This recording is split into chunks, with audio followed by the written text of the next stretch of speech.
Okay, welcome. It's Monday, September 9th. This is the agenda prep meeting and academic workshop for the summer school Board of Trustees. All 7 trustees are present. And so we can move into agenda prep. Superintendent Cardona. Mr. President, members of the board, welcome. I'll just go straight to item 6A, construction update. We'll have members here because we need to bring design development for De Zavala for potential later action. So y'all need to hear from them. Item 6B, it looks like we may be removing, Mr. President? Yeah, so that was, I don't need that on there. That's the budget advisory committee that comes up every time we get together. Just real quickly, the only thing I need is if y'all know someone who's interested, please have them contact me. I'm looking for maybe 1 to 2 more people, but I'd like to have the group set by the end of the week. So just if anyone you know has reached out, or you know anyone who would serve well, just shoot me that via text or email. Thanks. How often do you see this? We're going to meet a total of 4 times every 6 weeks, and that's it. So, how many do you have? 5. Were we supposed to be looking for someone? I mentioned it at the last meeting, but not specifically, so I just wanted to make sure I told y'all specifically. If you know somebody, I'm out to a couple more, but yes, sir. Thank you, President McLaughlin. For the sake of transparency and for my colleagues' awareness, I shared that if he was willing to serve, Mike Acalini would be someone I would suggest that we reach out to serve on that committee if possible. I know me and you have talked independently on that, but to let everyone else know that I've voluntold Mike if he's willing to serve. He has declined. There you go. The present committee as it stands, and I'm out to a few more, but names that have agreed and that I can share are Ed Rios, Lupe Carbajal, John Meeks, Susan Seaton, and myself. So, how many do you want? Do you anticipate? Not more than 7, but I just named 5. I'd like to have somebody from my district. Okay. So, but I did not know I was supposed to give you. Yes. So this week, or if you need more time, just let me know. It's not hard and fast. I just want to get the group together so we can get dates and get moving. Well, I think it's important that at least there's representation from every district, and the ones that are large. That would be 7. Okay. Item 7A, approval of minutes for regular scheduled board meeting on August 19, 2019, and special call board meeting on September 9, 2019. Move into item 8, items for action. Item 8A is the Texas A&M AgriLife Extension Service for Hays County. 1 and 2. 1 is the approval resolution requesting extracurricular status for 4-H, and 2 is the approval of the adjunct faculty. We do this every year. I think Mr. Doyle is here somewhere. It's pretty standard. Item 8B, consider approval of budget amendments. Currently, there's 1 budget amendment on the books, and it's technology, and it's really to move money from last budget cycle to this. A purchase that didn't come in before we rolled. Correct. Item 8C, consider resolution nominating candidates to the Board of Director of Hays Central Appraisal District. It's Mr. Barton. Have we reached out to the current one, our current representative? Have we reached out to the current representative? To my knowledge, no. No, ma'am. Could we please ask Mr. Castillo whether he's currently the president of the board now, of the appraisal district board. Okay, we'll call him. Okay, thank you. Item 8D, consider resolution nominating candidates to the Board of Directors of Caldwell County Appraisal District. Item 8E, consider resolution nominating candidates to the Board of Directors of Guadalupe Central Appraisal District. If there's anybody that we need to reach out to, just let us know, and Mr. Barton and I will reach out to them.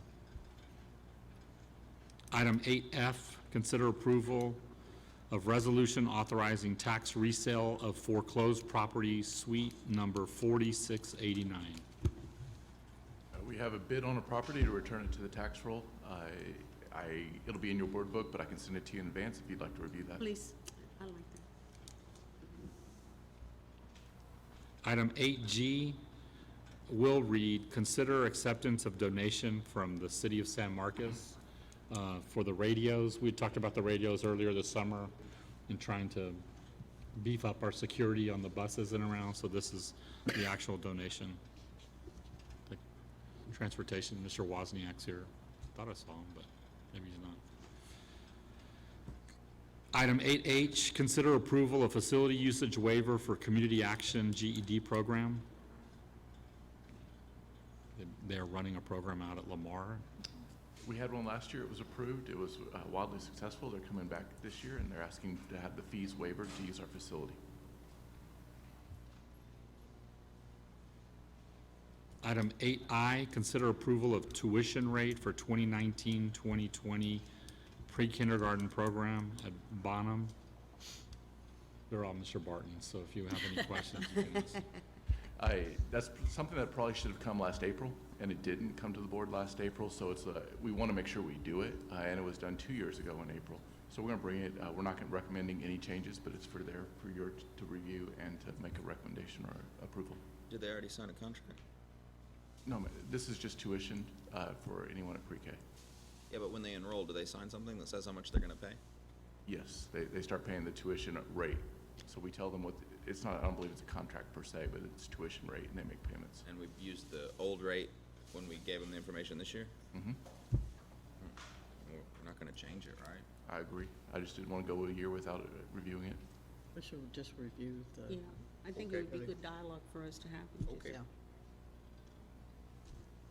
Item 8J, consider the approval of design development for De Zavala Elementaries. Item 8K, presentation, discussion, and possible action regarding Hogg Foundation Texas Community Count request for proposal. Mr. Arredondo brought that, so. Yeah, so for my colleagues, I requested through President McLaughlin and through the agenda item request form that this be brought forward. A representative from Texas State University, Dr. Gloria Martinez, will be making a presentation to the board. She is applying for up to $125,000 to support local jurisdictions, census outreach efforts and initiatives, specifically underrepresented populations, so populations of color, of low economic means, so on and so forth. And so she is going to make a presentation, and it's my assumption and ask that the school district consider joining in as a potential partner. I think, or I'm under the assumption that a part of that presentation will be what that might look like for the district or what kind of commitments that might be. But obviously with the 2020 census coming up, I know Mr. Fernandez, and I think the principal at Crockett is another representative on that city portion of it. But again, I think more information will be made at the September regular scheduled board meeting. I have a question. Yes, Ms. McCondell? Do you know of her proposal, what counties it represents, or does it? It's my understanding, Mrs. Villalpando, that because the school district represents various counties, those monies would be used to, support efforts and energies in the footprint of the school district, maybe even a larger footprint. I know when she approached me, I said obviously the board would weigh in on that, but that'd be my assumption, my hope that those efforts would be in all counties that our school district is in, I don't know. or where our school district boundaries are, and populations within those boundaries.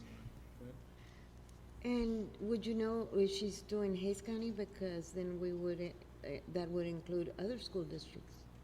Yes, so it's my understanding that she'll make a presentation of what that would look like, I guess potential ideas from that entity, that organization, and what populations would specifically be targeted. I know during casual conversations between her and I, it was obviously our low-income families and things of that nature that I think is the specific priority of this grant when it comes to underrepresented populations.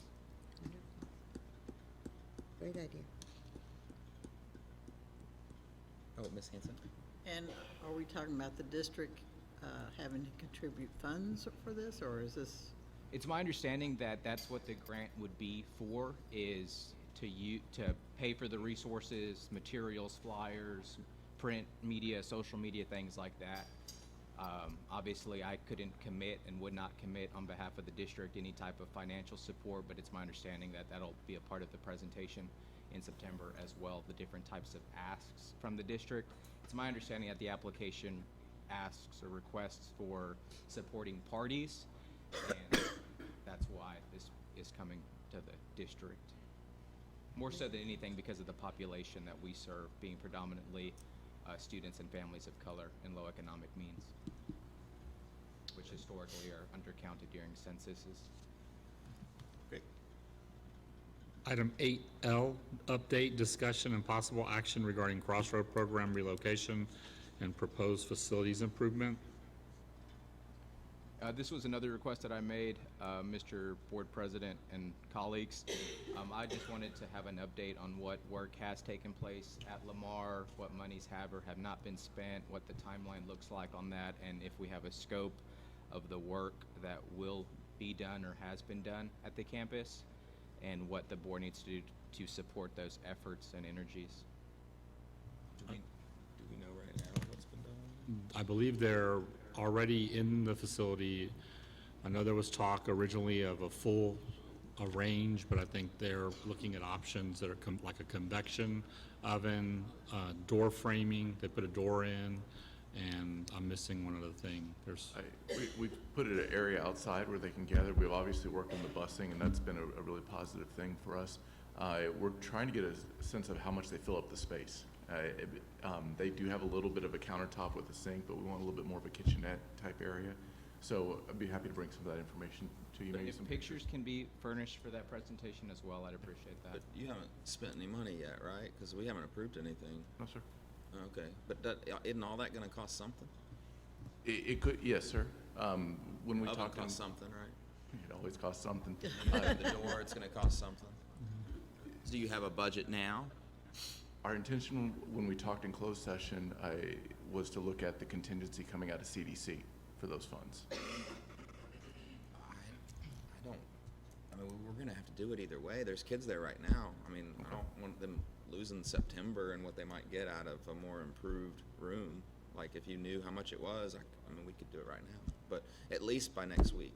Well, what they're in right now is an improvement. They didn't have, so we are ahead of the game right now. So the buses have already been rerouted, so the cart bus, I know, is a big concern. They're pulling onto the campus. Jay's working on getting, I think, working with the city on a 25-foot. Nope, it's already painted. Well, there you go. So they've already moved faster than even I thought. Here we go. So we are further ahead than we are thinking. We're just trying to be purposeful and letting y'all know. Okay. We know y'all support us. We're just trying to keep. Yeah, but I just, if you're waiting on, I mean, that money's gonna come either way. That contingency's gonna come either way, and then we're gonna spend the money either way, so I just don't want you to think at least I individually wanna wait. I think there was, for at least for us, there was a sense that we were going to have some approval and wanted to go to the board. And then, like you're saying, why wait? And there's that mismatch. Okay. All right, thanks. And the enrollment's what we predicted, 12, 13, what was the number? 25 students. And didn't we talk about the pickup? Did Yes. we- That, working with the city and that? Right, I it's already remember happening. that conversation. It's already Yeah. happening. So they're already stopping the carts pickup outside the facility? I went over there this weekend and the bus stop sign is still Yeah. across 123, but Not yet. Okay. Ms. Moran. We're still working with the city on that. Mr. Binion has to go before some board or something. okay. Carts But board. we've already made all the arrangements and they're gonna stop right through Lamar. They've already painted the yellow bus stop, so we're really excited. But like, if it was today, are you using a golf cart or how are you getting them over there? No, it's right there in front. But No, I mean presently, like with the bus picked up today, how would you? They've walked across the street and they've used the cart to stop across the street. Okay.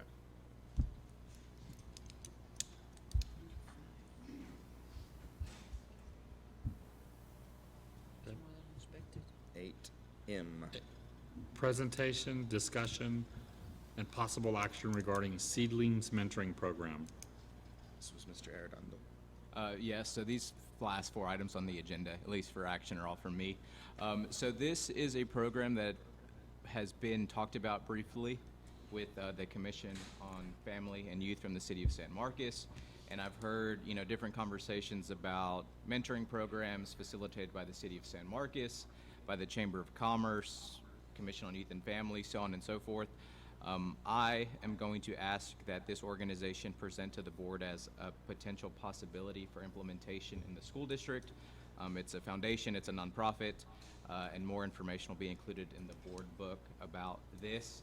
I think the challenge that I've seen during my time on the school board is mentoring programs come and go in the district, and it's often led by either a staff member as additional duties or a different outside entity, and it's never really done with fidelity or consistently because the efforts and energies weigh with time. And so I think this is something that would be well utilized in the district if possible. So that's also on the agenda for September. Mr. Arredondo, if both of these presentations by third parties, I guess someone's coming to represent the organization. Yes, it's not- Can you have them get me an estimated time on their presentation in advance, just so we can balance things out? Yeah, and make sure- absolutely. And Alright. so as far as like presentations, it's my understanding that they'll be presented in time to be included in the board book Okay. as well by that deadline for Ms. Georgia. Hanson? I would just like information included with saying what we currently have, where we currently have mentoring programs and who's providing those. I know the city was putting together a mentoring program as well. Mr. Cardona and I attended a meeting where they talked about a mentoring program specifically with city staff coming over to work with our Right, students. and I believe there's a church or so that are This is, doing. if I can say, so this is something that actually the commission has been looking at, both the mentoring programs as a whole and also this specific mentoring program. And the commission has budgeted some money to implement this. We've tried to get it, Mr. A has actually been the point person for it in the district. But the timing for the school year didn't work out to start it this fall, so the idea was that we would move that money and try to begin the training, because they have a comprehensive training program that accompanies this. It's specifically for children of incarcerated parents, and so the idea was that we would bring them on in the spring to start recruiting both mentors and students and the training process, and that training process could then be taught to our district employees and could ostensibly be used with the other groups that mentor. So there's that information. So I think having the presentation would be great, but I think that there's already some funding available. The conversation about how these things are centralized and who's spearheading them, and so that they are implemented with fidelity is important. And last of all, that sort of pertains to this, I did a report that was given to council earlier this summer on the 5-year history of the Commission on Family and Youth, and I will have that report forwarded to the superintendent to distribute to the board before this meeting, because therein we go through all of the different mentoring programs. Mr. A worked with staff to get a comprehensive list of that was included, so I can forward that. Okay. Item 8N, discussion and possible action regarding district-wide and campus-based communication being disseminated in multiple languages. This is my last and final agenda item request for September. So it was brought to my attention that there are some segments of our community that are finding it challenging to, navigate the school district's website or the way in which the school district disseminates information. So I, wanted my colleagues and I to discuss what we can do through policy or initiatives district-wide that'll support communication that penetrates all segments of our community when it comes to different socioeconomic statuses in regards to the use of technology, and then even the multiple languages that are spoken in our community, what that looks like, what resources does the school district currently have, and what can we do to expedite that process to make sure that all populations in our school district are being served through the communications office. Is this a board discussion topic? Yes. Okay, and I ask because I don't know, but have you already discussed the present practice with Mr. Fernandez or Mr. Cardona? Or- I mean, I know it's pretty piecemeal right now, but that's, I guess, a discussion that I want to see is what is currently going on. What can we do to increase that communication with parents, faculty, and community in numerous languages, so on and so forth. Okay, Ms. Villalpando? It seems to me like instead of telling people what they need, we ought to find out what they need, because this seems to be it would turn out to be a large expense, and that's okay. We're the school district, we need to, whatever we need to provide the expense. But what if we just send things out and people don't need it? Yeah. So, I mean, we need to find out at least percentages or something of who needs, if you need a paper copy, who needs it, and let people have a choice, I think. Absolutely, Mrs. Villapando, and I think even just for me as an individual trustee, I would just like to see all district communication go out in both English and Spanish, and that's kind of where I would leave it. The formats, variations of that, not in my wheelhouse. I would just like everything to go out in English and Spanish. Ideally, so would we, but I know like Mr. Fernandez is working with Adobe because that's one of our tools, and they don't have a toggle switch to translate Adobe Premiere or whatever it is. And for all our call-outs, so if you're an English-speaking family, you only receive the English call. If you're a Spanish-speaking family, you only receive the Spanish phone call. Same thing with email and text message. So, and that's based on what your language is chosen in eSchool. The letters that come by text are in both languages. Correct.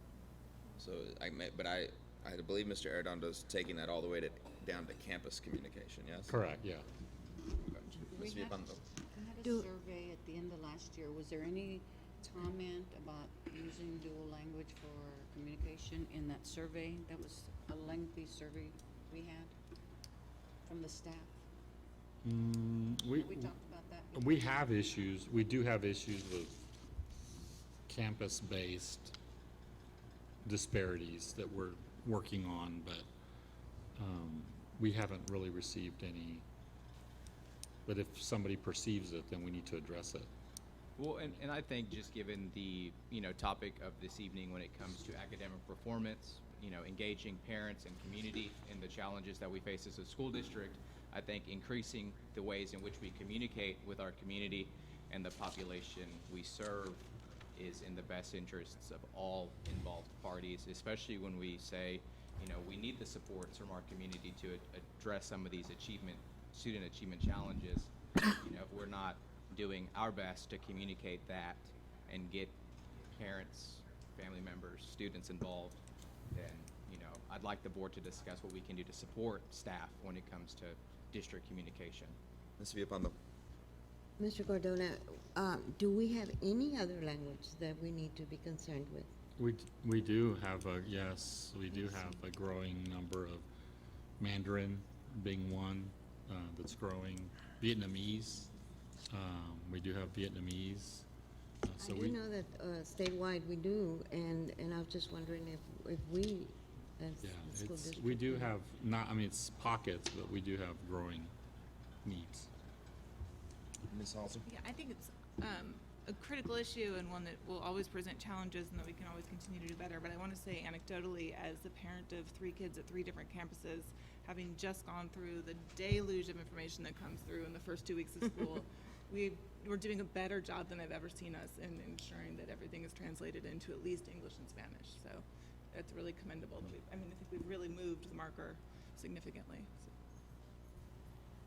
I can agree. I think we're definitely light years ahead of where we were several years ago. But as our community quickly changes, I'd rather us stay absolutely ahead of that curve. Yeah. Okay. Item 9, closed session is authorized by section 551.074 of the Texas Government Code. Item A, discussion regarding superintendent's evaluation. So, I thought you were going to the next item. no, I was going to talk about item A. Y'all could have those to me Friday evening. By Friday evening, that'd be super. So I will give y'all updated data domain. There's 2 parts.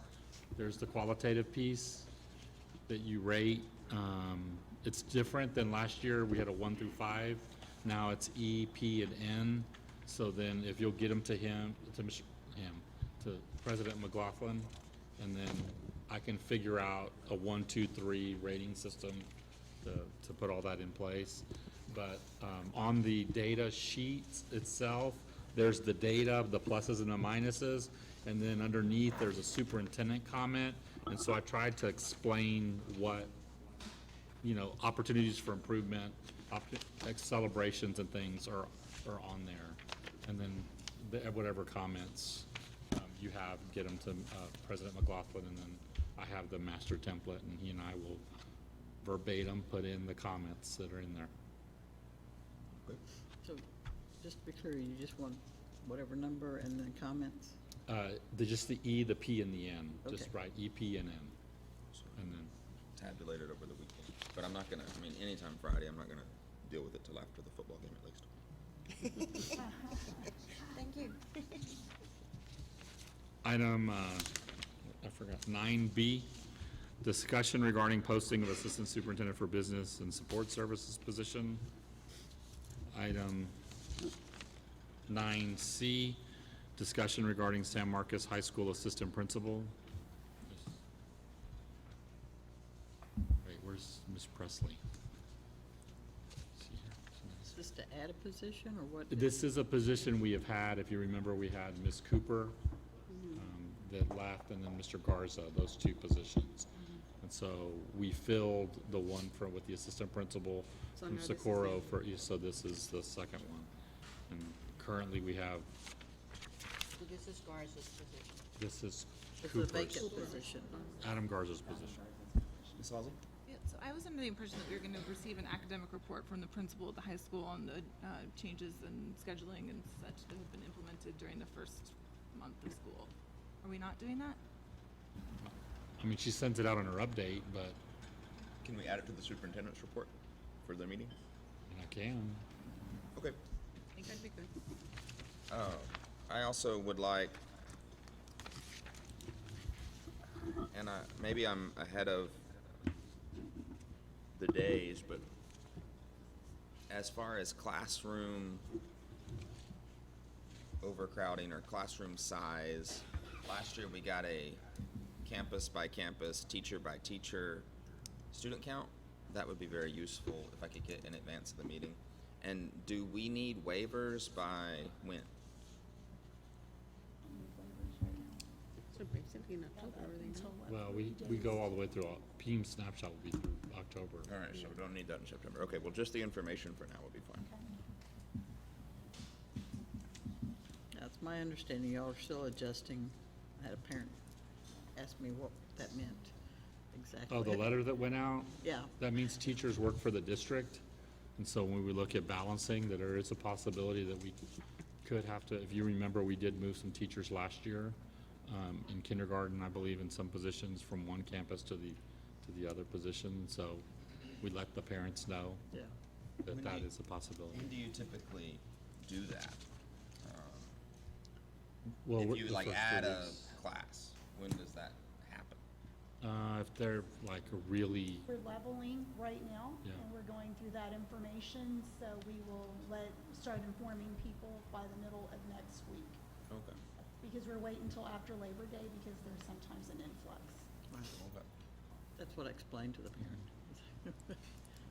I know the high school went through a leveling process with their lunches last week, because they had lunches that were far different, 1,400 and 800. So now they're about 1150 and 1150. But she'll explain that in her superintendent's report.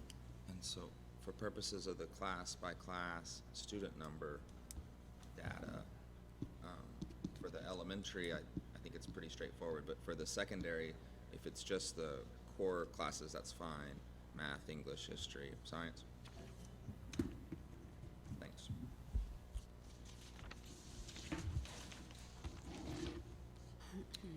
Mr. President, that concludes the Agenda prep. agenda prep. Yes. All right, that takes us to item 3, academic workshop. You want to take a quick break while they go over? We can, yeah, let's take 5 minutes while they set up.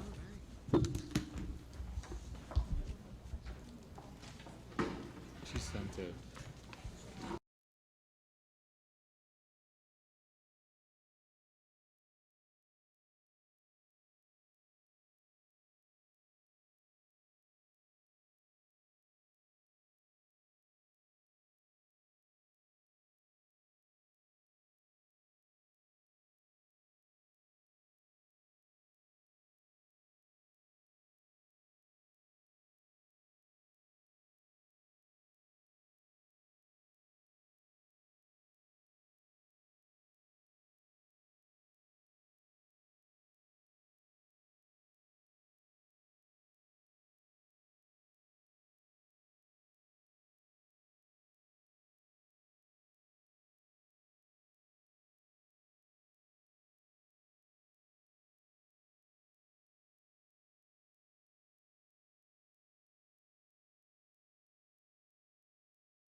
Is the training Thursday, Friday for 2 days? So this tells you kind of like the non-negotiable, which for us is, I think, going to be really good because it aligns with all this. It's actually, they really, and then next year's superintendent. Let's get started. Just tell us what you want. Mr. Luis Mills? Okay, good afternoon, Board President McLaughlin, School Board of Trustees, and Superintendent Cardona. I'm Monica Ruiz Mills, Deputy Superintendent, and this evening we will be presenting our district data to you based on our testing that occurred last spring.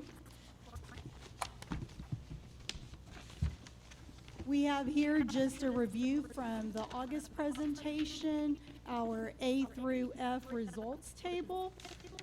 The table here shows the overall ratings for our campuses.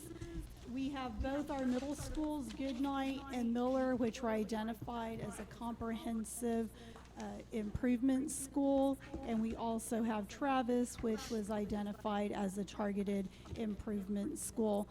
This past week, Mr. Cardona, myself, and administration from Travis, Goodnight, and Miller attended the Effective School Frameworks training sponsored by the Texas Education Agency and Region 13. Our leaders from those campuses attended, and I did include some information up at the dais for you.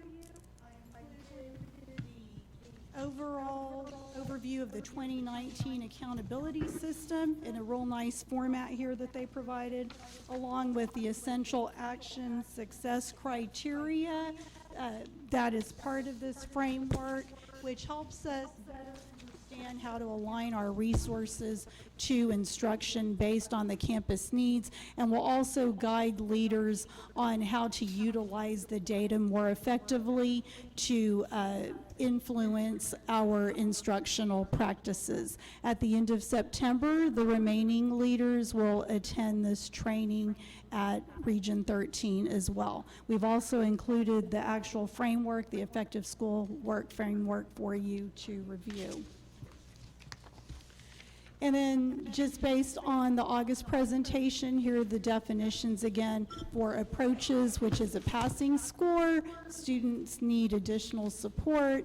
The meets is strong knowledge of the course content. This is where we want our students to excel to, and it prepares them for progress to the next grade. And then, of course, mastery is where they understand the course knowledge and the skills as they continue to progress throughout the school system. You'll hear those terms throughout the presentation for this evening, and every leader within our district will be presenting. So we're going to go ahead and we're going to begin with Bonham.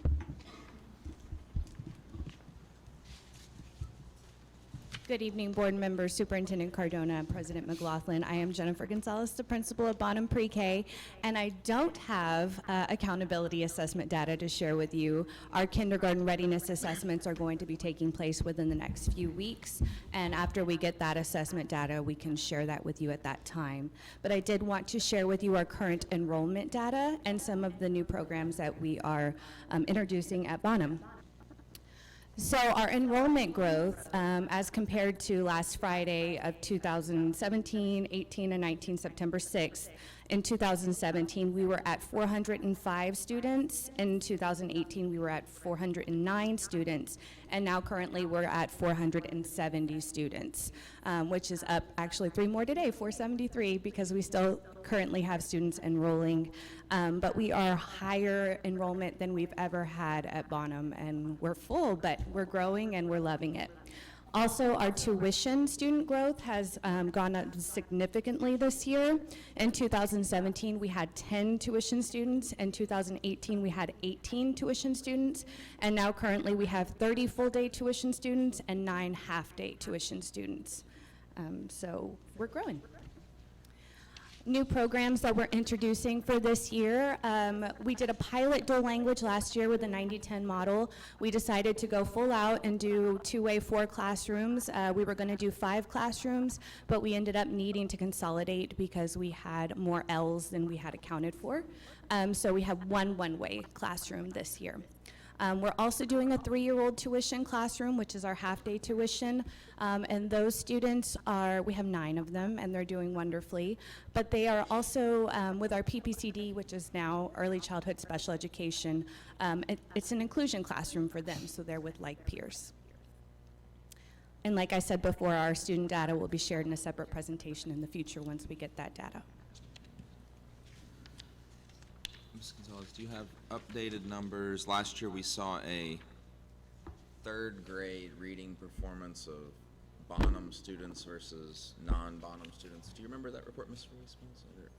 I think it might have come from you. Have you seen one with the new data?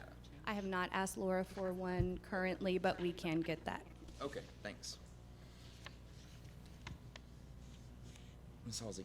Could you please explain the difference between this year and last year and the half-day classroom with the 3-year-olds and the inclusion? Like, what did it look like last year versus what does it look like now? So last year we didn't have a 3-year-old inclusion. It was just a self-contained classroom.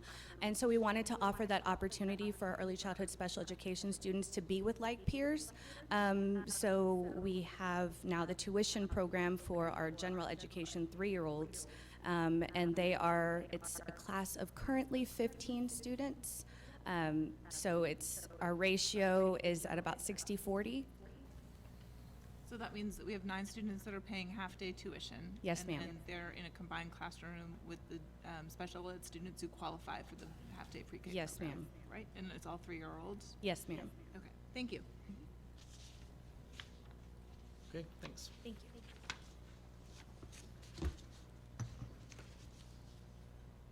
Good evening, Board of Trustees, Mr. President, and Mr. Cardona. My name is Pam Thomas, and I'm principal of Bowie Elementary, and I have with me tonight Lindsay Lumbreras, my assistant, and Edna Pettis, the instructional coach. And so we just want to highlight some of our data so that we can also provide for you some areas of celebration for us this past year and over the last 3 years, as well as our plan for our opportunities of growth. Okay, so in looking at our 3rd grade STAR data, we have reading at 70% approaches, 34% meets, and 17% masters. And math at 72% approaches, 38% meets, and 19% masters. We are particularly proud of our LEP percentages. You'll see 67% for reading, 87% for math, showing that not only are our LEP students served equitably, but that we're closing the gap and comparing them to our other student percentages. Lastly, for 3rd grade, we recognize that an opportunity for continued growth is our SPED population.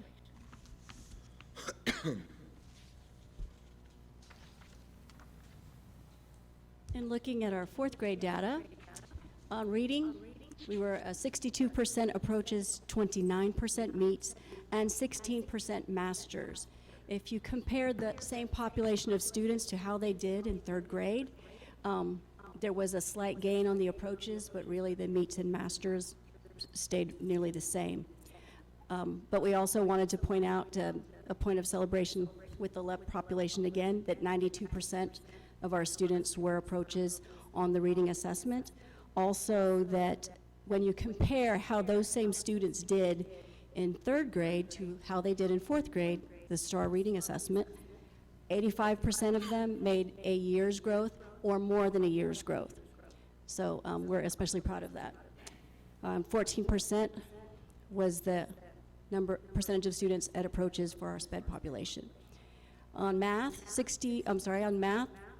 57% approaches, 35% meets, and 18% masters. So that was definitely another area of concern for us. And the SPED, the percentage of our SPED students that were approaches was 0%. Again, a highlight for us is our LEP population. 83% of them were at the approaches level. And I also know that all of 100% of those LEP students made a year's growth or more than a year's growth. Looking at the writing, 59% were at approaches, 17% at meets, and 2% at masters. Our SPED population, 14% at approaches, and then LEP was 75% at approaches. So our fourth grade is really our grade level that has caused the greatest concern, and we're looking at things that we have in store for this coming year that will help us improve. Just check one more thing. I think that's it. Yeah. Okay, again, as far as the fifth grade, again, looking at the cohort going up from third up through fifth, you see some slight variances, not a lot to speak of in the approach and meets category. However, if you are looking at reading for our SPED population again, at 20%, we did want to, as Edna just mentioned, that for those students meeting the approach level, we are not, we have a lot of work to do there. However, when you're looking at the growth that those students reflected, we had 64% of those students made 1 year or more than a year's growth in the area of reading. Looking onto math, again, we saw some increases from 16 to 30%, particularly an area of celebration for us in the master's category for those kids as they moved up through the 3 grades. And also an increase from 36 to 42% in the meets category. Again, when you're looking at our students with disabilities, we saw 91% of those students make at least 1 year's growth in math. When you're looking at the LEP students again, another celebration is that, again, particularly in math, that those students are comparable to the all students category. Again, just like in our writing, we have a lot of work to do in science.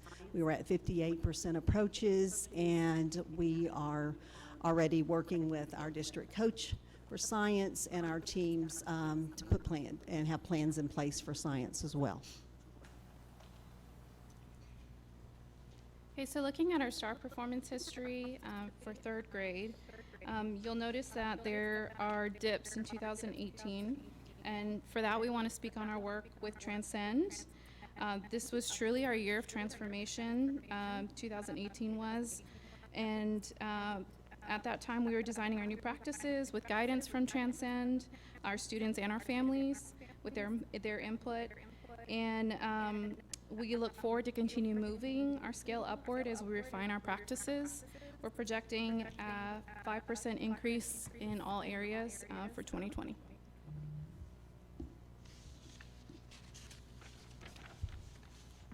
So when you look at this performance history for fourth grade, we've gone down in many areas or just stayed fairly flat in some of the contents as well. Looking at the math, our approaches went down, same thing in reading, it went down a bit from the previous year. Writing, a slight increase in our percentage of approaches, but as you look at the other categories, the percentage at masters not really showing any increases, in some cases showing decreases. In response to the data, our fourth grade teachers have already identified that a learning goal for them this year, it will have a focus for the entire year will be writing. And they're working on that, and we're also bringing in training that 3 faculty members received this summer at Lucy Calkins, a summer writing institute. So we're sharing that training and sharing those resources with our teachers K through 5. So we're very optimistic about our opportunity to grow in that area and expect to see growth in that area. Also, another factor that I think will lead to some success and improvement this year will be that we have 5 returning ELA teachers, 5 ELA teachers who are returning, only 1 that is new. Last year, we had only 1 that was returning and 5 that were new. And some of those had come from out of state. Some of those had changed grade levels. So we spent a lot of time working on learning the standards, learning the resources, and understanding what was expected by the state. But I feel like it was a year of growth for us, even though it's not necessarily reflected there. Also, we expect to see increases in math because of our work with the number lab. As we're implementing the number lab, it's a very rigorous approach, and it really focuses on number sense and problem solving. And we've seen the collaboration between students, it's been very, very effective. This is just our population that for some reason has struggled more, but this will be another year for us in implementing something that's new, so I think we'll only grow in that respect. And also for our reading, the district has provided Fountas and Pinnell resources that will now support the small group instruction as well as the whole group instruction. So I think that is something that our teachers will be able to take and run with. When you're looking at the fifth grade performance history, you see some of the same things that are reflected in the other two slides, so I won't dwell on any of those. We definitely know we have our work cut out for us in language arts, both reading and writing, and so we are addressing those areas. But again, I will just note that the particular area of celebration for us is in fifth grade math, where we showed an increase from 16 to 30% in the master's level. So as Edna alluded to, we are really confident in that the number lab practices are really deepening the students' foundations for math and number sense.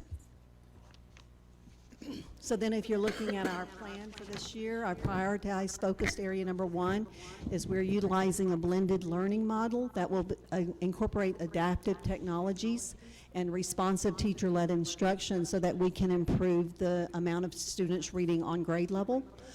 Our prioritized focus number 2 is utilizing that flexible small group instruction that has been driven by our data analysis from many different sources, as well as our professional learning, which will be taking place during our PLCs, and we already have in place and have shared with teachers clear protocols as part of our work with Maggie from Ed Elements and helping us to define those protocols. Our desired outcome is that 100% of our students will make at least a year's academic growth, and our 90-day outcome is that using that personalized learning plans that we helped develop from the MAP growth and other areas, CAs, the screeners, the CAs, we will be developing personalized learning plans for every student. So we hope to see in January, when we do the middle of the year screener, we will see growths in both math and reading for all students. Or do we have to wait until? No, go ahead. Yeah, campus by campus. Go ahead, Ms. Castillo. Is that it for your presentation? Yes, that's it. The one question. It just, and I think I'm going to probably be asking this from all campuses. What do you think were the contributing factors for either some flatlining or going down in your campus? And if so, if there were contributing factors, what can the board do through the superintendent to help?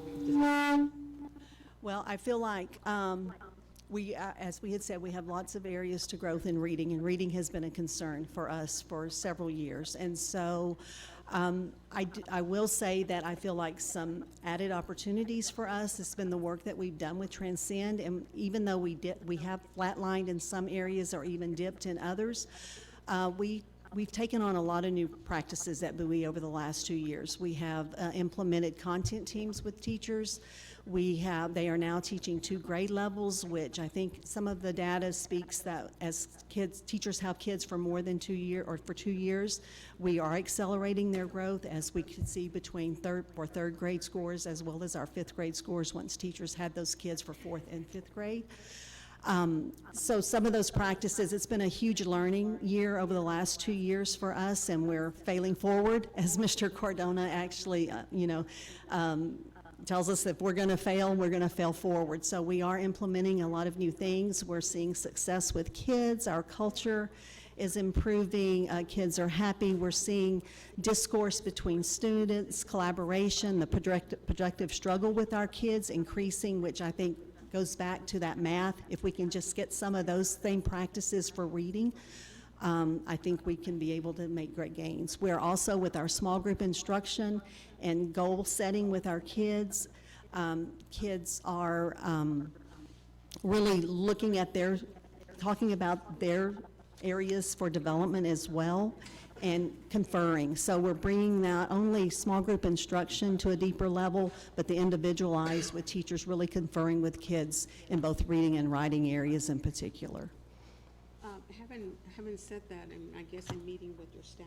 Yes. With all teachers, and looking at your support plan that you have submitted, is this what you and everybody feels there should be focus on in order to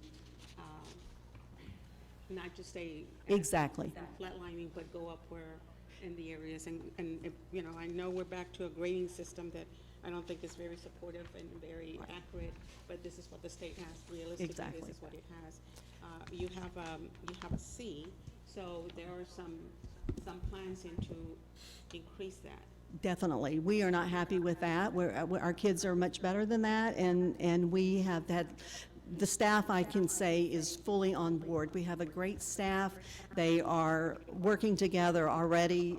Just the work that we've done in the last month of school. We've already done data digs with the staff. They have their plans in place. They know who their struggling learners are. They know who they need to be paying particular attention to. And again, an area of weakness for us has been reading, and that impacts all areas of STAR. And so that's why we're putting all of our focused efforts during our blended learning time on reading. So I'm just going to conclude. So having said all that, this is something that you have conveyed to Ms. Mills and Yes. Dr. Mills, and of course the superintendent, so that way if there's something that the board needs to support to make sure that our kids are learning. I don't like to be approached and told, well, you know, some of the school districts, surrounding school districts do better. What is it that's going on in that classroom that is not going on here? So realistically, all areas are different, but I just want to make sure that if there's something that this board can do, then we need to know about it, so that way we can help our students. We appreciate that, because, yes, we get very disheartened with that data as well, because I will put up our kids up against anybody in the surrounding area. So I appreciate your support, everyone's support. Ms. Cantu?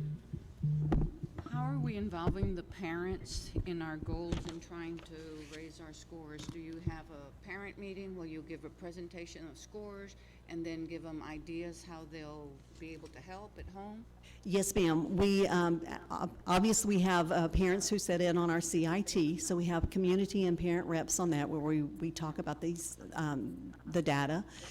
We also have had and already have in the works for this semester 4 different parent meetings where they are coming, coffee with the principal, whatever, you know, different times of the day that we're meeting with parents so that we can provide information and training for them and asking for them for their assistance at home. And then we have our curriculum nights where we do that as well. The next thing coming up is open house, and so teachers will be giving information at that time as well. Thank you. Mrs. Thomas? Yes. How do you account for the disparate, like, incredible or real strong growth in the master's level performance, but at times dips in the approaches level performance? Last year we instituted the total cluster grouping model, and so as we received feedback from teachers this past year, because those are definitely conversations we've had, a part of the grouping of our kids, I think, had a big came into play big time with that, because as kids were grouped strategically with teachers, those teachers were able to narrow their the abilities within those classrooms. So for instance, the master's level for math, particularly in 5th grade, we felt was phenomenal. That teacher had some of the, although she had some below average students, she also had some of the above average, and that those increasing the rigor and really focusing on those higher level students, everyone grew in that classroom. At the same time, when you have classes that have co-teach models, you have more struggling learners, although they have made progress, it's again, we struggle with getting kids to read at grade level, and we all know the data that shows that kids that aren't reading on grade level by third grade, it's very difficult to make up that gain. So we've made some changes in our master schedule this year. We have definitely made, we're hoping that Edna had said with the Fountas and Pinnell materials and our attention to reading, school-wide, that we can help to close those gaps and get those kids reading closer to grade level at a much earlier age. Okay, thanks. Ms. Halsey. This is a question not for you exactly, but it would be, this data would be much more easily understood if we had whole numbers about how many students we're talking about. Like, I don't have a sense of how large the special ed population is at Bowie. So it's hard for me to understand the broader context for this, and so I had that there, and then I took out the total numbers. I can get that for you. I don't have that off the top of my head. I mean, I think it's going to be. But I could add that back into that. It's in the document that I sent on August the 14th as an attachment, and it was like 106 pages long, and it was all color-coded. I have it in my box. I'll go get it. I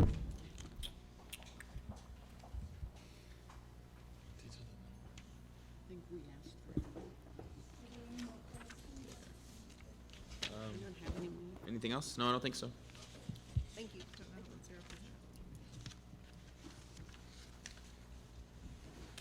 Person for the budget. Thanks, Bowie. It's hard being the first one. Before Crockett begins, so you can get his breath here, he's all red right now, but I do want to say that Trustee Garcia picked up on something around reading, so all the campuses are doing it. I also want to say thank you to all the teachers and staff members who don't have to be here, who are here, because they're here because they support the principals and they believe like we're all in this together. But if you remember a few years back, and Ms. Seaton will verify it, when the state cut several $1 billion, they cut these things called reading academies out, which, their scores were going up when we were doing reading academies, and then they cut all these. Well, Ms. Laidley is kind of working with the state, and we have about 53 teachers, 53, that went through intensive training this summer on reading. So that'll address systemically. So the state moved back in the direction of providing support because they recognized that we weren't giving teachers the support in how to teach reading. So that systemically is what, along with like Avid district-wide, and there's some non-negotiables that we put in, I think, that are helping create the same talk amongst different campuses, which is a good thing, because our kids move within the system. Okay, Mr. Dr. Cunningham, I know you're ready to go. And I thought it'd be a great idea to get really bad sunburn this weekend before this, so that's why I'm all red. I just thought you were nervous. Okay, Crockett, thank you, Ms. Cruz and Ms. Seaton. Ms. Cruz is the assistant principal at Crockett, and Ms. Seaton is our instructional coach and RTI extraordinaire. We got a 79 2 years ago, and we were 81 last year. Our goal objective is to be an A, obviously, and when you look at, I could just cut to the chase and go straight to what our plans are for 5th grade this year. We were basically under 25 kids from scoring a few more questions right on a particular test from being an A. We were 2 kids in 1 sub-pop from getting 1 more question right to hit meets, and we move up to 83 or 84, and then we have like 25 more tests show growth, and we're an A. We really were that close, and there were lots of kids that were within a question or point. And really our 5th grade is where it's ripe for the taking if we can just do what we need to do for 5th grade. So now back to last year. So 3rd grade last year, obviously y'all can see the numbers there. Really proud of our students receiving special ed numbers. Half the kids passing reading and almost half the kids passing math. I think it shows we're doing a really good job, because those are obviously our most fragile learners and need a lot of extra help, and to me that's a sign that we're doing what we need to do with the kids. Someone talking about the percentages, I would also say when you have an N of 100, 3 or 4 kids in either direction seems like a very big shift, but it's actually 3 or 4 kids with, you learn those stories, and each cohort has kind of different variables they bring to bear, as we'll talk about the 5th grade cohort. Speaking of that, the current 5th graders this year, when they were in 3rd grade, they scored 76, 37, and 21 in reading. So you see significantly lower, especially in meets and masters. And in math, they scored 70, 37, and 21. So again, our current fifth graders 2 years ago were significantly lower. So we've known this is kind of coming. To show kind of some comparison, the 2016-2017 kids, which by my math I think are seventh graders now, when they were in third grade, they scored 80, 54, and 43 in reading, so 79, 56, and 27. So really consistent with what we saw last year. But when the current fifth graders were in third grade, we saw the bump. You'll see a similar phenomenon in fourth grade. Okay, here's our fourth grade. Obviously, you see 77, 48, 23. You can kind of compare it from the cohort before. They really went down in math.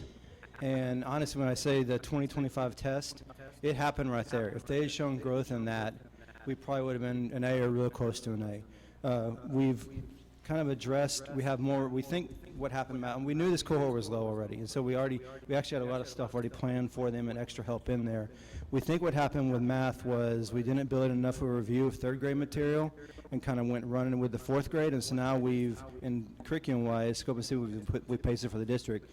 Now there is much more of a launch into math so we can make sure the kids have a solid foundation before running with the new stuff with them and having them get farther behind. So we think that might have accounted for, we definitely didn't expect them to go from 70 in third grade to 61 in fourth. That didn't show up in the interim test. That really took us all by surprise. But again, that was if we'd had a few more of those kids show growth, we're an A or close to an A. And so that's kind of our target for next year. To show you kind of a similar pattern, 2016, 2007 in fourth grade, they were 77, 62, and 40 in math. And so significantly higher than they are here. 74, 42, and 19 in reading, 74, 42, and 19 in math, 67, 38, and 13 in reading, or in writing. So you saw a similar pattern the year before too. So fourth grade consistently scores about what in the high 70s, not like this. And so assuming that our third graders that are current fourth graders are going to do what they traditionally do at fourth grade, we should be good with fourth grade. We expect that to come through. Again, highlighting to what we need to do at fifth grade to make sure those kids show growth. Okay, here's fifth grade. You see we're at 78, 58, 39, 87, 59, 42. With the second attempt of math included, we went up to 92%.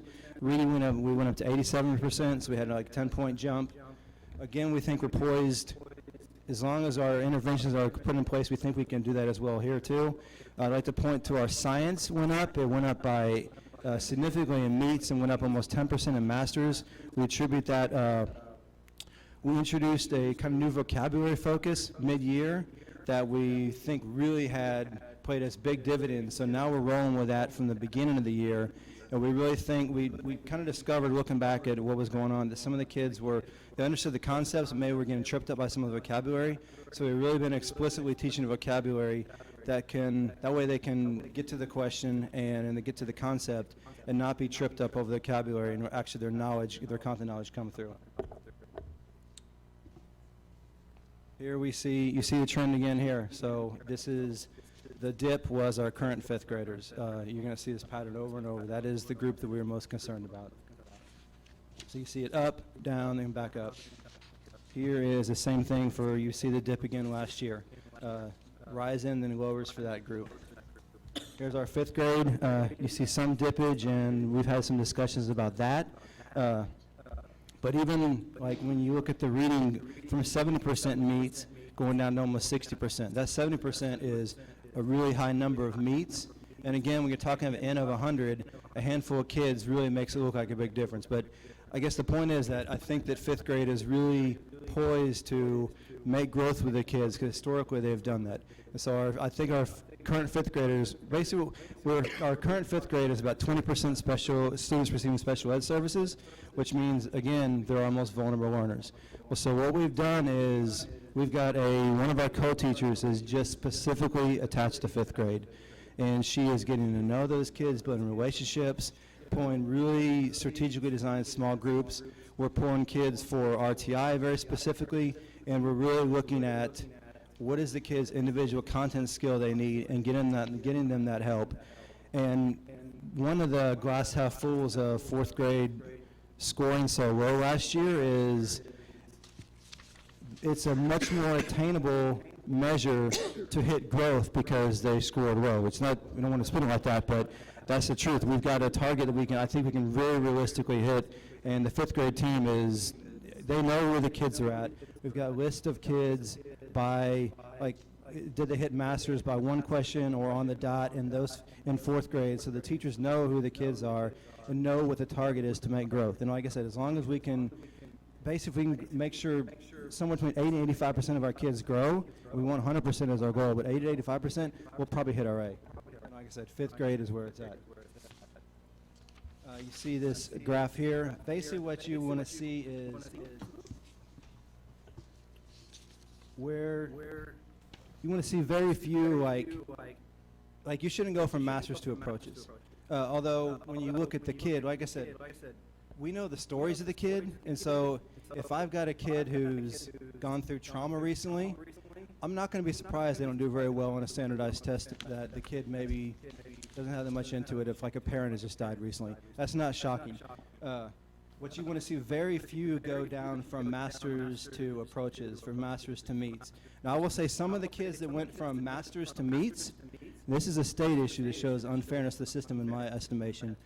They might have hit masters on the dot last year and missed it by one question this year.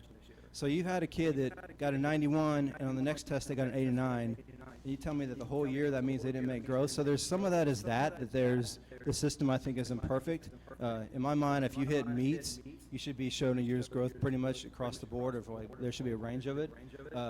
But I'm proud to see we didn't have, what you don't want to see is big numbers of like this 65 approaches going down to, way more kids. And so, I mean, we don't want 17 not approaches, but you want to see those numbers bigger on the left. And so I think the evidence shows that by and large, Crockett is doing a good job of growing kids and getting kids years growth. And I think if we just really hone in on, to me, if a kid hits meets and they went to approaches, that's a kid that should hit meets every year. And so we're really going to pay very close attention to what those kids are doing in class and make sure that we're giving them the instruction they need specifically to skill level, so that they're specifically to skills that they can translate into the test and not go down to approaches. Our goals for the year, obviously we want to do a year's worth of growth for all students. 5 minutes, plenty of time. So we've got various tools we're doing that. The teachers know where the kids are last year and where they need to go to get them. I mean, to the point, this kid scored on the dots for approaches. Let's make sure that we're intervening appropriately, which is different for a kid who's hit approaches on the dot versus a kid who hit masters on the dot. We need to differentiate for those kids. And we've got a whole brand new PLC process, much more, I believe it's a whole lot stronger, and we've got new map data coming that's going to give us more, I think more user-friendly data to really dive down and give the kid those instructions they need. Prioritize second area, as I've kind of implied, fifth grade cohort. That is where if we get those kids to grow, get more of those kids to grow, and perform a third and fourth, what we traditionally do, we'll be an A school. So that's a desired annual outcome. I want to be an A campus. Those of y'all that talk to me know I'm kind of against the way the state has kind of pigeonholed and some of the stuff that standardized testing and doing things like labeling schools A or B. I think it's unethical, and I think it's unhealthy for a lot of kids. But that is what it is. That's a scoreboard we're playing under. But I really want to make sure that Crockett doesn't lose sight of the important stuff. It's way more important to me. I'll dig down the data. It's that is what it is. But I want to make sure we're doing our community outreach. I want to make sure that, in my mind, our art program, our music program are just as important as the academics. I want to make sure that our maker space is being utilized by every single kid, not just the kids in GT. So we've added that to the specials rotation.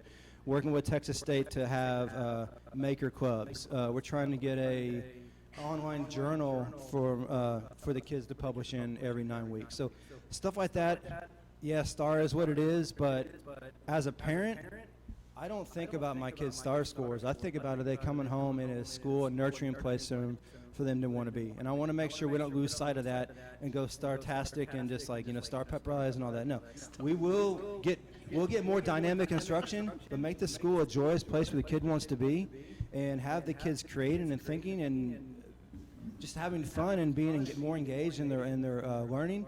And the scores will take care of themselves. And be specific about your targeted instruction. Like, definitely do that. Desired 90-day outcome. We're taking the new map screener. Actually, we started today, and next couple weeks we'll get it. And I would hope to see when we come back in January, in the middle of the year, which supposedly is very predictive of STAR outcomes, we will see an upward trajectory of the kids that the things we are putting in place are having the intended effect on student outcomes and student learning.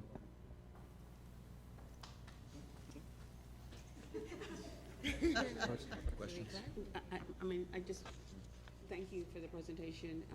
Once again, I want to go back to the questions that I asked Bowie, as to getting together with your staff and looking at what is it that you have identified to get you to that A.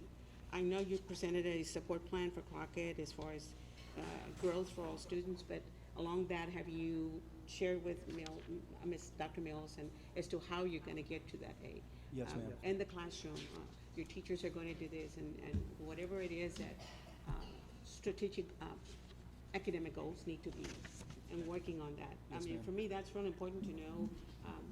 Many years ago, I had a principal tell me that when she got to back then they had exemplary, and she said, the problem now is going to be maintaining that exemplary status. And how are we going to do that is to go back and look at, well, we can do better to make sure that we stay on that. And so that's kind of what I'm looking at for where there's growth. We need to, what is the plan for that growth academically wise, that our teachers will have ownership to that and really be committed to that. I would say, like, my 5th grade team, almost to a fault, they were already looking at data even before school year started. I had to say, hey, we got to do this first. Then they were chomping on the bit. 4th grade was, and I think it's not because of them, but they took a lot of ownership of the scores going down. And there's a fire under the team that was already there last year that is there. They don't see kids as scores either, but they really see the 81 and they want us to be an A. And so the teachers are really on board with this. I will say I'm also quite proud that, and this to me, I wish the state put more into this, because we got 3 distinctions, and distinctions to me are, in most of the schools that are A's in the state, you look at their socioeconomic and it's Westlake and stuff like that. To say the system is not game for that is ridiculous and ludicrous. You can see in the paper it is. That being said, you look at distinctions, that's where you're measured against schools that are apples to apples. And we got 3 distinctions, what meant that even with 4th grade math especially going down, we sailed and really performed very well with schools that look a lot like us. I'm also rather proud that, so we have SSI letters that are delivered to all our 5th graders if they failed the first round of test. And I think we had 20 some odd that, forgetting I was back in May, but I went around to hand deliver the letters to the parents, because I knew a lot of the parents don't know what this means, and they're, I'm scared, my kid not going to middle school, stuff like that. To have conversations with them, and of all the letters I delivered, there was no one, you could see why little Jimmy didn't pass. There was at least, and there was no one that I went to and said, how come this kid, with all the, there's stories to these kids that didn't pass, and most of them did end up passing and went along. But so pretty much everyone who didn't pass had a verified diagnosed learning disability, or there was something going on external that maybe that kid, I had a kid whose mother had passed away about a month before the test. I think it was kind of unethical the state made this have a girl take a test like that with all the stakes of potentially going to 6th grade in general. But I'm not surprised, because I couldn't imagine, my mom's in her 70s, and I'd probably be pretty devastated if she died. I couldn't imagine going through that as a 12-year-old. And so I'm proud that all the kids that, there were way more stories that, of kids, wow, I can't believe we had this kid pass. That, look how much growth we had with this kid than the opposite. So, I don't know, I guess I go to sleep at night that we're doing right by kids at Crockett. Well, just know that as a board, individual board member, if you convey anything that you might need, that the board, for me, I will listen to that because I think it's important that our staff, our teachers have what they need in order to make sure that our students are learning, whether it's in whatever manner that possibly we can help with. Thank you. I think that's it. Thank you, sir. Thank you. Thank you.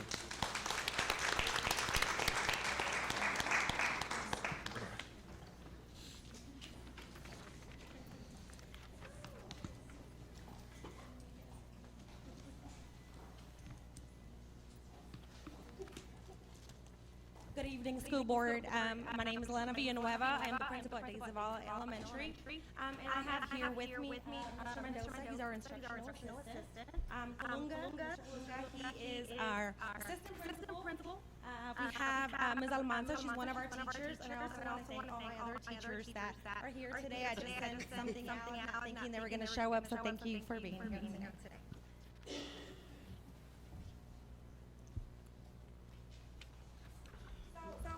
So in looking here again, we have just a number of data on how we did this last year. And looking at third grade, we show that we had 66%, 30% at meets, 17 at masters. Our lab numbers are pretty high at Zavala, and so at that we are at 52%. We wish they were a little bit higher, but we're also glad that the numbers are, we are doing good things for our EL students and also our special education students. For our math, 69% approaches, 37 at meets, and 9 at masters. So our third grade data, actually, when we look at it, we are a little concerned, early on in the year because the interim assessments were showing that maybe our kids were not scoring where they needed to be. And so third grade was the grade level that we are really concerned with, and we were working extremely hard to try to get them. So when we got our scores, we were glad that they were close to the 70s because we really definitely thought that this was going to be a great level. Kind of worried. And also that throughout the year there were some changes that we with that third grade cohort. Well, we got new businesses there. So there was big focus with that third grade cohort.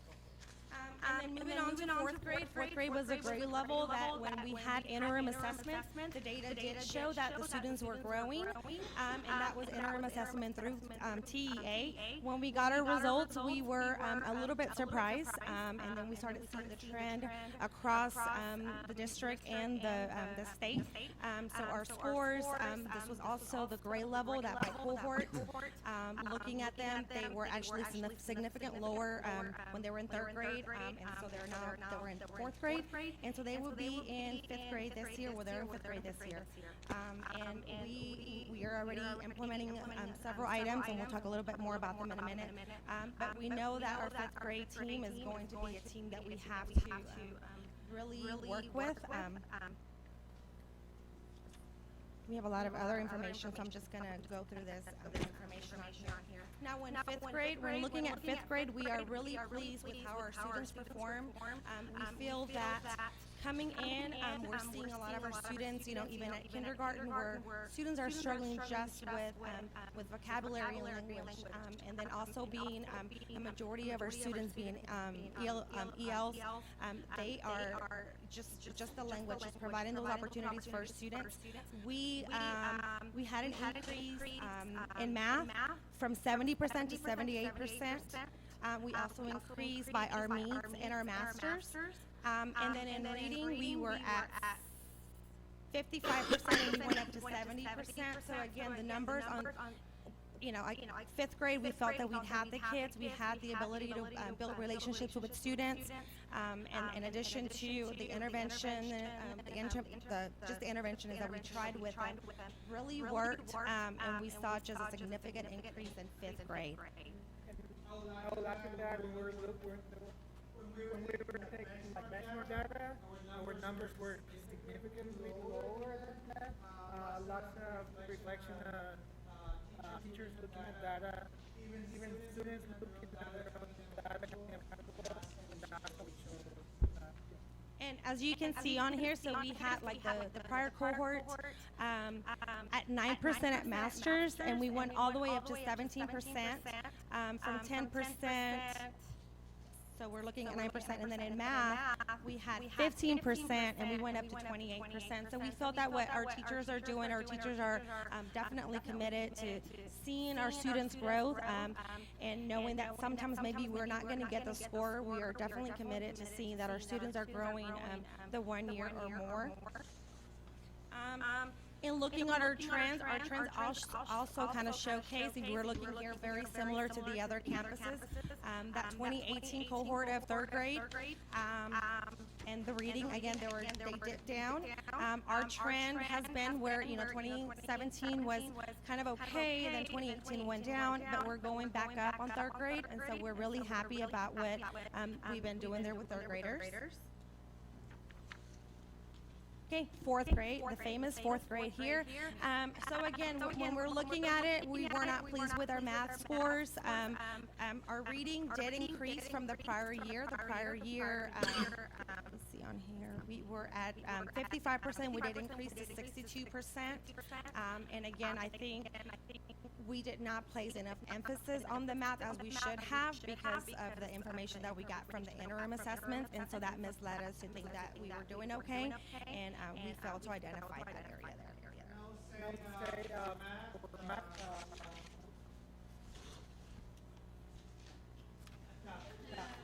So I'll say that for math, we have a continuing with math with plan. This has been a trend. I don't know if you see the fourth grade math.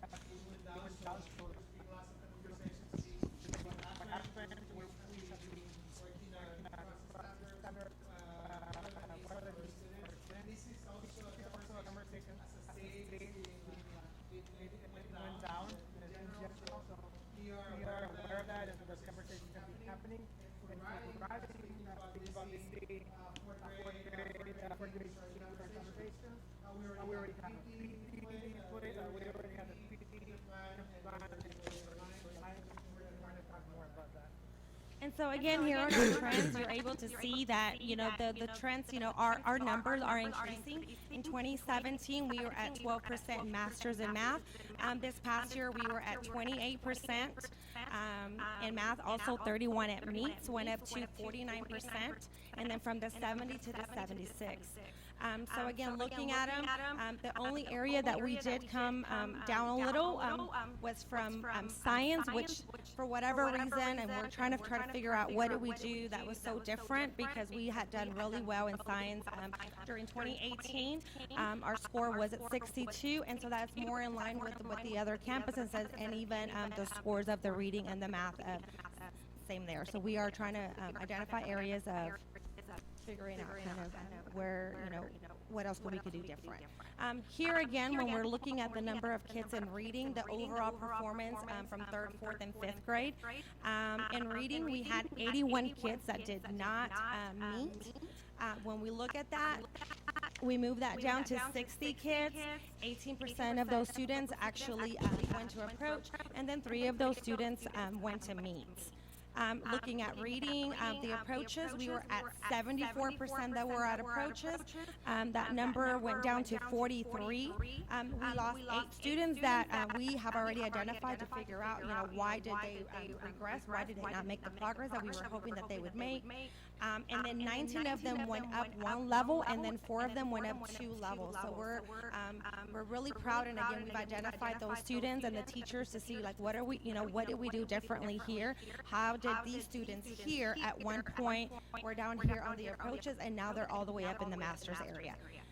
In looking at the meets, we started with 28 students, and so there we went to 9 students, and then 11 of them moved up, 7 of them moved down, and then 1 of them did not meet. We identified that for some of these students, there were other extenuating circumstances that might have prevented students, so maybe something traumatic going on in their lives, or circumstances. So we are working with them and trying to meet their social emotional learning to make sure that we can kind of move them back to where we know that they can perform. For masters, we had 16 students, and this is the one area that we were not extremely pleased with, was of the number of students that actually moved down. So here we had 16, then we had 5 here that stayed at masters, and then 2 others that still passed, but they did not reach masters. One of the areas that we identified was the clustering of students. When we cluster students, the GT students at Days of Allah, we noticed that all of the GT students being placed together removed the role models from the other gen ed classrooms. And so even for the GT students, we found it really hard to kind of get them all motivated.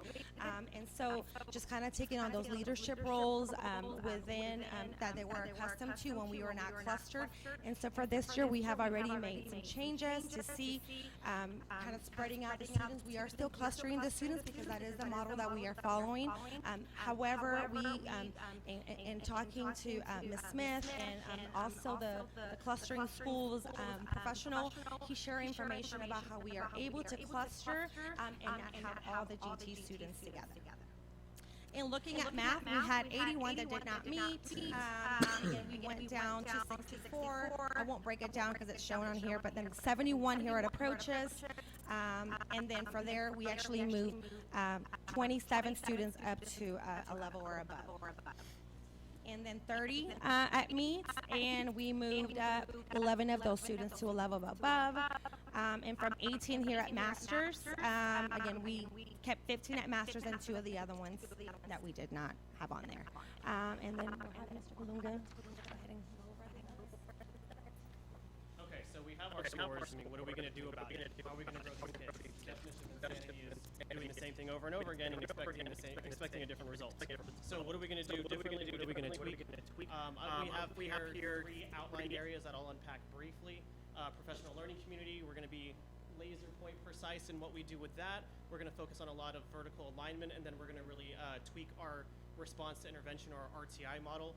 Our desired outcome is, as the superintendent outlined at convocation, we want 100% of our students to make a year's growth. And in the next 90 days, we do want to see growth in our students in the screeners that we do. So let's unpack these focus areas briefly. Before I get to that, there's 2 themes that we're really pushing with our staff this year because we really want their mindsets in the right place when they're with our kids. And it's really this idea of alignment and growth mindset.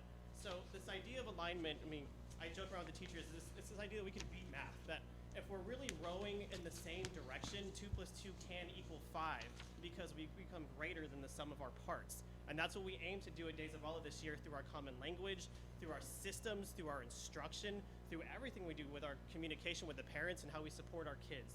So that's one big theme. And the other one, that is not showing it for some reason, is growth mindset. And growth mindset, I mean, at its most fundamental level, is this idea that all kids can learn. Kids aren't stagnant. It's not you either know it or you don't. Some people think that about math. Some people think this kid can grow and this kid cannot. At Days of Allah, we do not have that mindset, and that's something we focus on all year long. So in this idea of alignment, we have the district's core commitments, and from there, our leadership team has put together our mission and our vision. And I won't read all that for the sake of time, but really what we're aiming for is this is our mission. This is our vision. Anything that doesn't fit into that mission or vision, we're not doing, because we're focused on growing our kids and we're focused on taking our kids to the next level. And we don't have time, nor do our students have time for any of the other fluff. That's what that slide went. Okay. So let me talk briefly about PLC. It's just something I'm very passionate about. We already had professional learning communities on our campus, but what we aim to do is be very precise in how we run our PLCs. So it's very organizationally based. What you see on the right side is research-based. It scores 4 questions. And what you'll see on the left side is what our leadership team came up with. And what you'll see, knowing your TEKS, analyzing data and reacting, it's very simple. But the beauty in that is that the simplicity accomplishes everything that the research says we need to do in a PLC. You'll see on the right side that that's our smarter planning model, something I picked up in my time at Miller.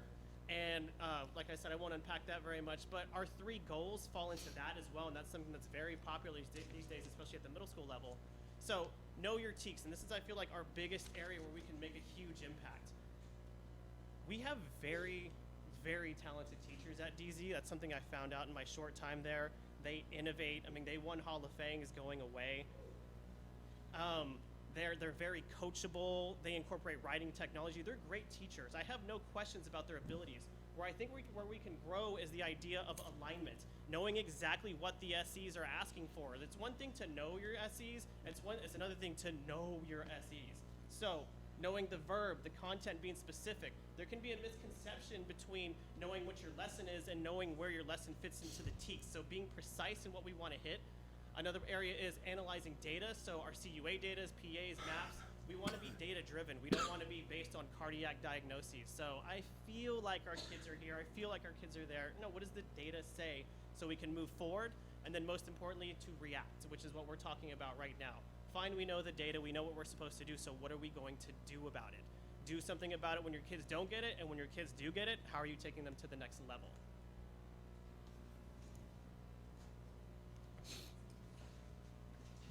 So within our campus vertical alignment, we have a particular set of committees that we are constructing this year, and those committees consist of ELA, one for reading and one for writing, math, science, AVID, safety, and culture and parent engagement. It's a team effort, K through 5, to increase rigor across all grade levels.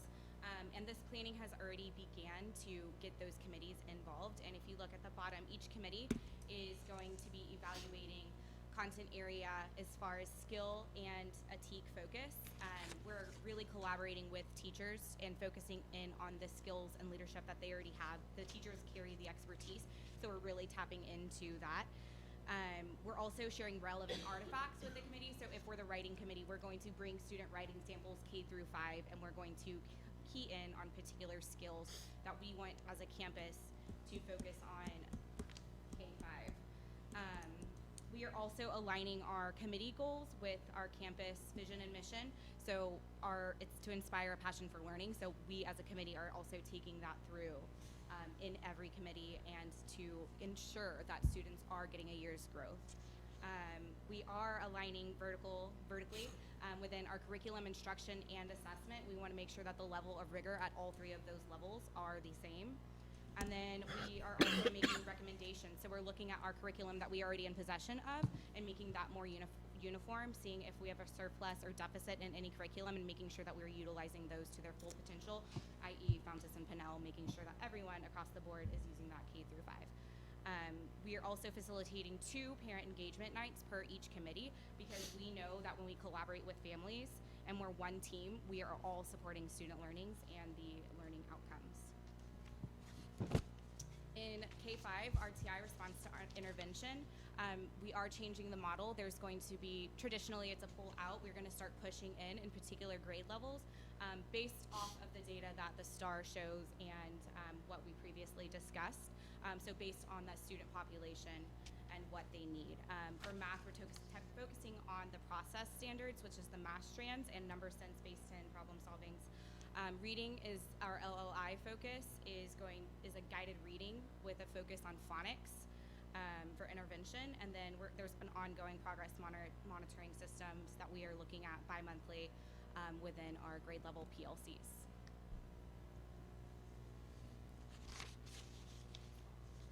And so here, just to kind of finalize, some of the items that we're also going to ensure that as instructional leaders that we're doing weekly campus walks along with TEA. We've already started that. We have Eileen Fowler that has been assigned to support us in that, and so she has already begun working with us as far as doing walks. We have instructional walk cycles that we have already met to kind of figure out, what types of strategies, what is it that we are looking for when we are in classrooms. Coaching observations and conversations with our teachers, just kind of highlight the different things that we are seeing in classrooms and areas that they can improve on. And weekly calendar assignments, again, that is in reflection with. And then just weekly reflection on professional development. We want to provide our teachers with professional development that we see fits their needs rather than whatever Mr. Kalunga, myself, and Mr. Mendoza think it's best for the campus.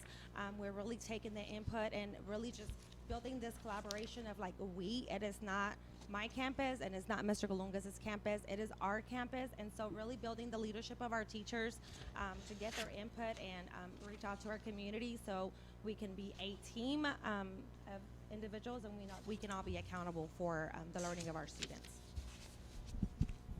Ms. Costilla?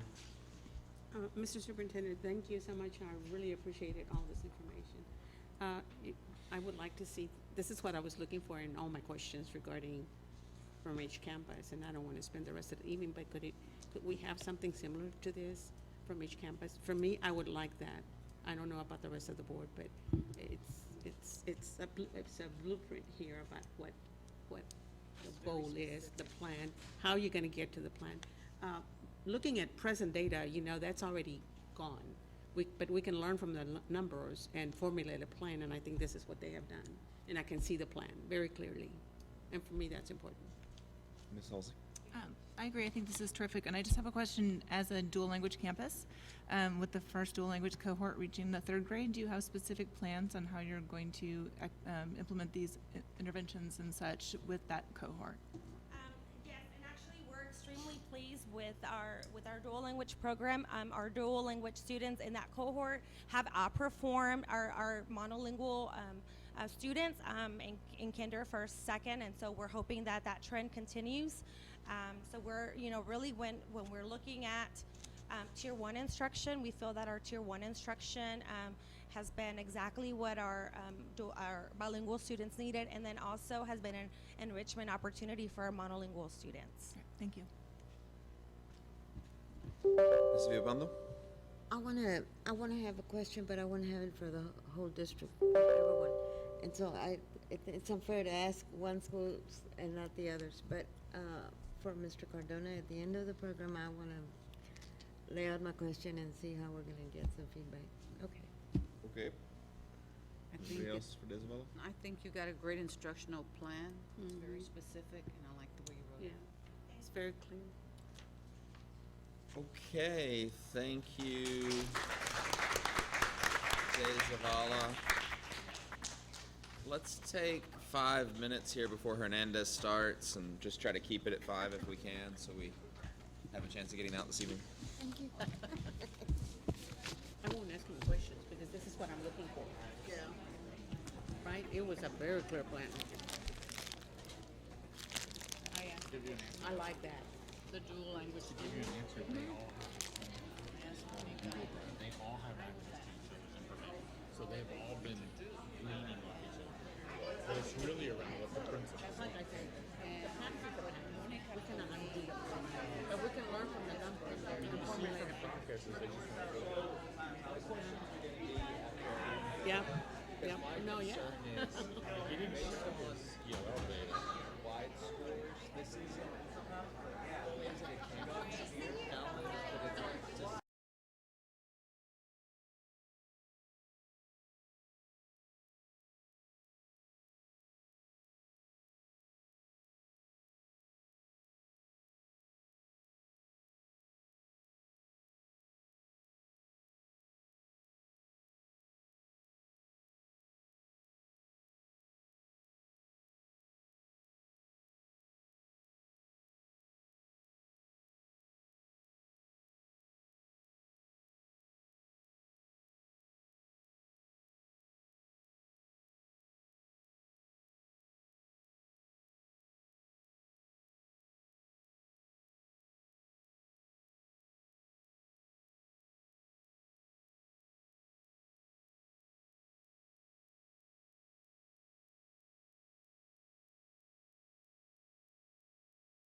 When you're looking at our fourth grade cohort, in reading, we had 72% approaches, 39% meet, and 18% masters. Our math, Again, notorious, it dipped 66% approaches in math, 34% meets, and 17% masters. When you're looking at our fourth grade writing scores, which also we were not pleased with, especially how much work that we put into writing and specifically scoring writing in the compositions and grammar mechanics last year. We had 26% meets and 6% masters. So when you're looking at this specific cohort, you'll notice when they were in third grade, they had 70% approaches in reading, stayed at 72% as fourth graders. When you're looking at math, that's a 10% difference. So the cohort, when they went from third to fourth grade, it's a 10% drop. When we look at our students receiving special ed services, please notice the total number of students in that grade level. So when you're looking at a transitional late exit and possibly full classrooms, you're looking at having 16 students with either a disability, a specific learning disability, a cognitive disability, and or maybe an emotional disturbance. We had a high number of students in a co-teach classroom. You'll notice that in fourth and fifth grade. We are very proud of the 50% when we look at our students' growth in reading for third and fourth grade, especially our students receiving special ed services. We were pleased with that. Not so much in math, with 31%. And 13% in writing. Our LEP population had 45% meets approaches in reading, 73% in math, and 45% in writing. Our fifth grade cohort, if you'll notice on the 2019 approaches column, I have two different percentages there. I wanted to make sure that I put the first administration because that is what is represented in the plot graph. The one under it is after the second administration, which goes to our accountability. So you'll notice we had the 73% approaches in reading. We had 77% in math the first time around. After the second go around, in the 10-to-1 and our push-in interventionists and all the things that we did for our students, we were able to increase that to 86%. In science, we had 65%.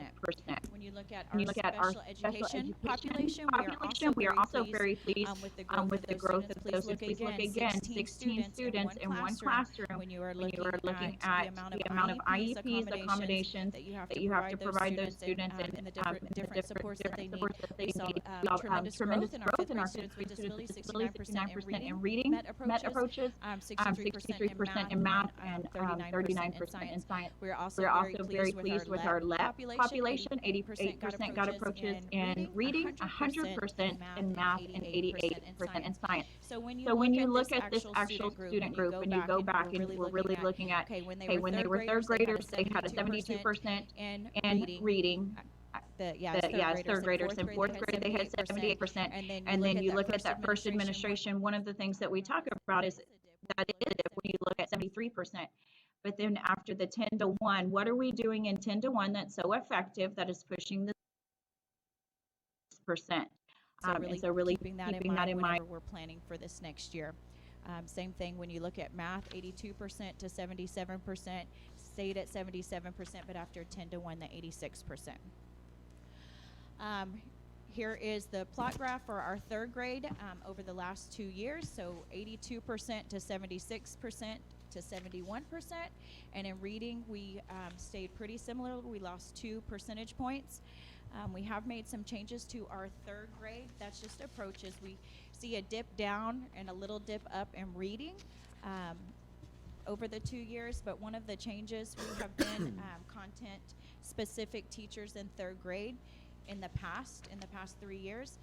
This year we are self-contained in third grade, and there were some personnel changes made specifically in that grade level to address our achievement needs. When you look at fourth grade, you see that we started off pretty low. Last year we made a huge increase. This year we dropped again. So what is it that we were not doing that we need to be doing this year? You also see that same trend going on the meets and masters, and so I'll talk to you about that in just a second. Fifth grade, Again, this is the first administration. We are looking at what we can possibly do to increase our students' success in math and in reading on the first outcome, because our goal is to be an A campus. The different principals have talked about this, and so, you know, one of the things that I want you guys to look at, yes, we want to look at our meets, our master's meets and approaches, and how many students are on the left versus the right. One of the things that we are asking our instructional coaches to do is all teachers will have class rosters of their current class students, and they will have the rosters of who made limited progress, which means they did not make the year's progress, and who made the expected, the year's progress, and the accelerated. We know that 70% of our accountability score on the A through F system is the progress measure for our 4th and 5th grade students in reading and math. So yes, we're working on looking at the whole child. We want to look at the alignment in lots of different areas, and I'll talk to you a little bit about that in a second. But really, what are we doing with those 4th and 5th grade students and teachers right now to identify what was their scale score, where did, and you know, for our 4th graders, how did they do in 3rd grade, but 5th grade, how did they do over a 2-year period of time? With that being said, some of the things that we have already done is we have decided as a campus that we will be self-contained in kinder through 4th grade. We will only be content specific in 5th grade. We also have changed the way 5th grade, that cohort of students, that there were 16 students with learning disabilities in one classroom, and so looking at the total success of all students in that classroom are really on that team. We have done the master schedule to where 5th grade includes 2 co-teach classrooms, and so that is pretty tremendous to be able to provide, you know, with 3 special education resource inclusion teachers. How are you going to master schedule to 2 different cohorts just for 5th grade and be able to meet the needs and schedule of services in all of the other grade levels? And so being really strategic and purposeful about how we are clustering our students with disabilities in 5th grade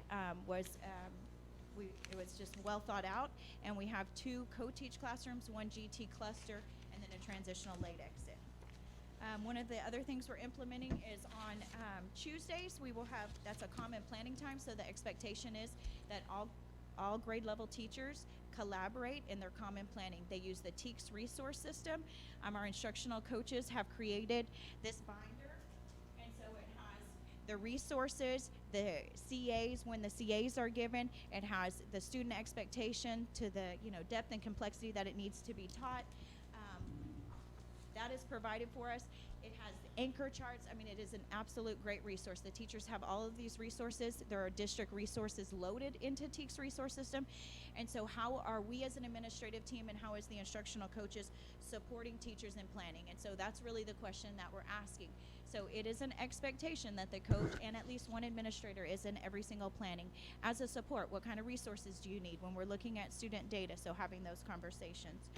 We also are received the coaching from Maggie and Education Elements, just like the other principals, over the summer, and so she really helped us to understand what effective PLCs look like, and so we will be implementing PLCs in a different way, similar to what the other principals talked about, and really looking at the data using, you know, evidence of student learning protocols, looking at their interactive notebooks, looking at student data. We have a new map screener from NWEA. We're really going to be looking at that data and looking at the projections and seeing if our students are meeting their individual goals. We have weekly walkthroughs, so the expectation of us as an administrative team, we have split up the staff. We have an expectation that we do walkthroughs on all staff, but it is done on a weekly basis, and there is specific feedback given to them. Mr. Cardona also referenced earlier the READ grant that Gina Laidley is heading for the 53 teachers in the district, and so the teachers that are a part of the READ grant on my campus receive intensive professional development, not on a specific program or an item. It's really best practices. What are reading strategies? And this is through TEA, through the TEA grant. So it's what reading strategies are effective for all learners. And so at the campuses, one of the things that the district has done to support and to align the work that we're doing is to ask principals to assign a point of contact. So a literacy point of contact and a math point of contact. And this support is going to be very important because they will be going to the district meetings, they will be collaborating horizontally across campuses, they will be expected to come back to our campus and provide that professional development and that vertical alignment. And so at Hernandez, we don't just have one literacy point of contact and one math point of contact, we have one for the primary grades, so K2, and then 3-5 for math and for reading. And we think that that is going to provide some more alignment, which is what we're looking for. Talking about alignment, one of the things that we know is what is going on, one of the questions we're asking is what is going on in math. And as a CIT, we talked about it this summer. As an administrative team, we talked about it when we saw the scores, and we had been successful in the past, and now we took this big dip in 4th grade. Dr. Cunningham said it, every cohort of kids is different. They all have their story, but what are we doing as an organization? What am I doing as a campus leader to address the issue? We decided that after really looking an in-depth look at the textbook adoption and the main resource that the teachers use, it is my belief that Envision Math does not teach to the depth and complexity of the student expectation, and that problem solving, that higher level analytical deductive reasoning, that higher level problem solving is a missing component. And so if a teacher is new and does not have the skill set to really break down a TEK and think, okay, the performance assessment, what is the student outcome? What's the closing task? What is it that they're supposed to do? And they just say, oh, I'm teaching place value or fraction. Let me go to my Envision. Here's a lesson on fraction or place value. I'm going to teach this in its entirety. I'm going to give the student journal. That's not enough. We put in our campus improvement plan. So when we're asking what are we doing about math, we put in our campus improvement plan goals specifically to target our math, because that is our area of improvement, especially for domain 3. And so we are going to be aligned as a campus K-5.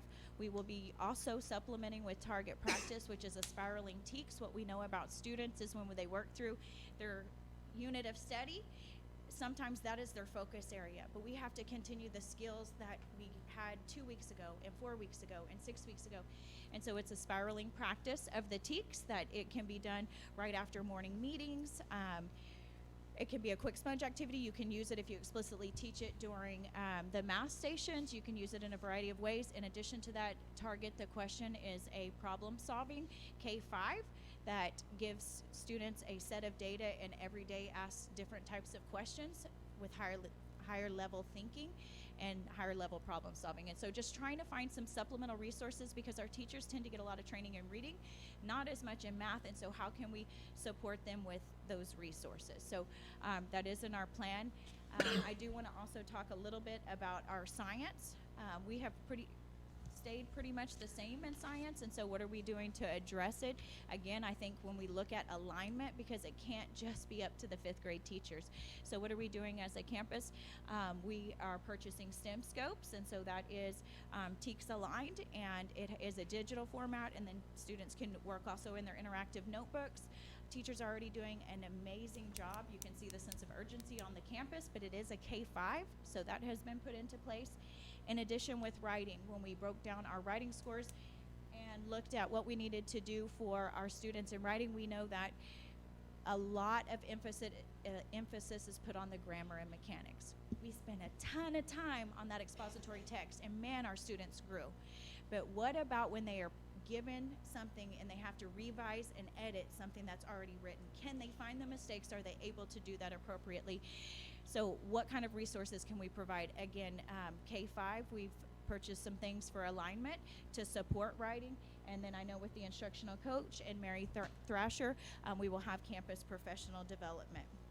In addition to the IMA adoption, Fontes and Pinnell, I think that having those resources and the same expectation for what a balanced literacy approach to reading looks like, implemented on the campus.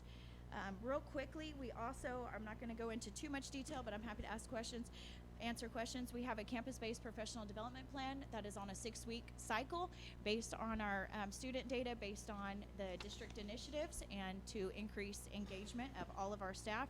It focuses on AVID and how we embed those Wicker strategies. How are we teaching kids to do individual goal setting so that they can actually see their progress and celebrate their progress, and it's not just a number to them. The SEL and morning meetings, so the social emotional aspect, we really believe in that in elementary. I think that we have really great systems and supports in place to support our students at Hernandez. But the vertical team meetings, those points of contact that I talked about in reading and math, and really having those professional development opportunities on Wednesday. We are really pushing the workshop model. The expectation is very, very, very, very limited worksheets. We do not want to see them. We want kids doing authentic activities where we can find the evidence of student learning, and it's done in an authentic way within their interactive notebooks that they can then go back and reference as they're learning throughout the year.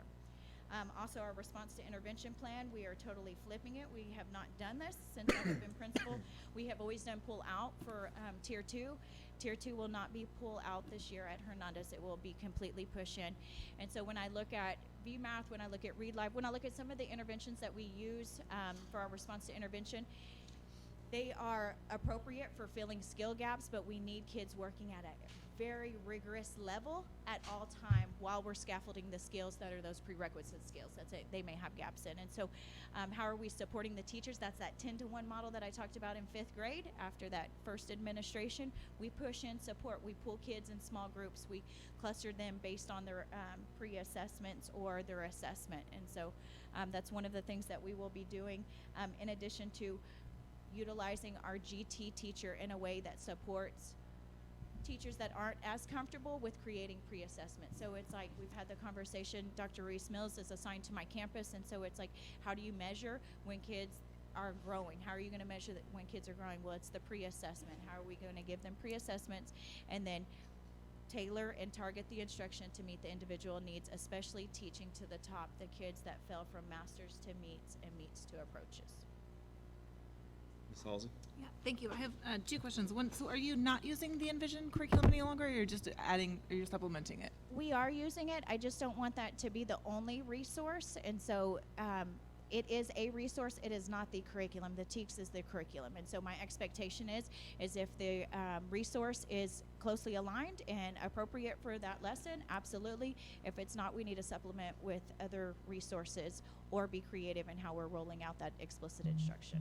Okay, thanks. And then on the 2018 versus 2019 numbers, you have one student in math that had mastered and then no longer met and meets. That went from having 3 students that met the standard and then did not meet it that year, and the same sort of reflected in the reading numbers. Are those the same 4 or 5 students? And if so, do you have a sense of what changed? We have a sense of urgency, so a couple of those students have individual stories when we're taking kids to the motor lab and they are on a one-on-one testing situation and they're underneath the chair, and you know, it's almost they're not able to finish the test. That's a different situation. For the other individual students, those are already targeted from our 3rd to 4th grade. We already have the students listed and we're intervening appropriately. But you go from masters to not meeting? I mean, that's so really the masters to not meet is an individual case of a student who has another health impairment going on. Yes. Thank you. I want to pick up on Ms. Halsey's question. I was struck by the fact that you had 48 kids move backwards in reading, 47 kids move backwards in math. Was that a part of your individual reviews of instructors at the end of the year, or do you get that data too late?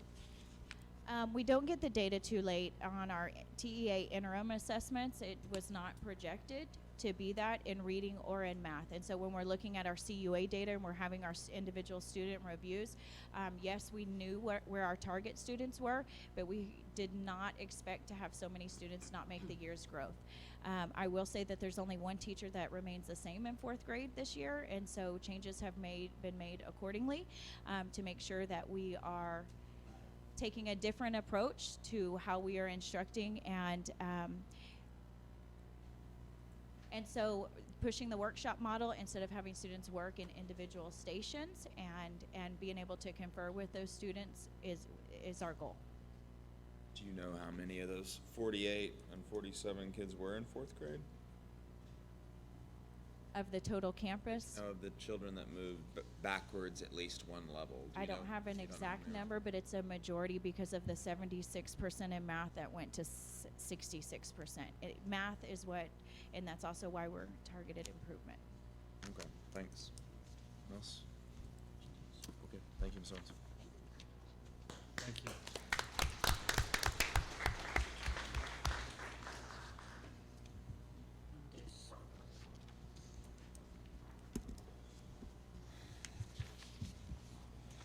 Good evening, board members and Mr. Cardona. I hope y'all know me by now, but I'm Karen McGowan, the principal at Mendes Elementary. This is Lizette Rodriguez, our assistant principal, and our other right hand, Lucy Wilder, who's our instructional coach. So we're going to share some information with you. Everything Amber said about the district, we're doing ditto, so we're not going to repeat that, but you will hear some of the things that we're doing specific to Mendes. Okay, looking back and reflecting on the data, we immediately look back at our spring online interim assessment, and the predictor there was saying we're going to be like 30%. So immediately we like panicked and immediately put a lot of things into action.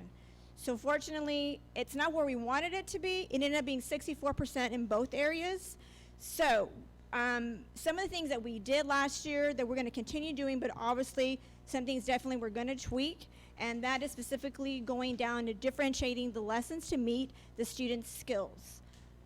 Also, too, we're going to be looking at specifically that the teachers are receiving immediate feedback, whether lesson plans, whether it be myself or Lucy or Ms. McGowan, specifically saying, what do you mean by that question? How is that going to help reach the students' challenges, or how are we going to increase their ability to be at the master's level? Also, too, looking at the ELL students, it's at 50 and 69%, which is something that I'm really deeply passionate about, making sure that our lab students' needs are always being met. So, last year we truly looked at their linguistics accommodations, and we really took it to heart what accommodations are going to help them be successful. So when we have our beginning of year LPAC, which is happening in a week, we're truly looking at the data, where they ended up, and how we can get them to be at the master's level. Because I truly believe every student, whether they're whatever background they come from, they will be successful.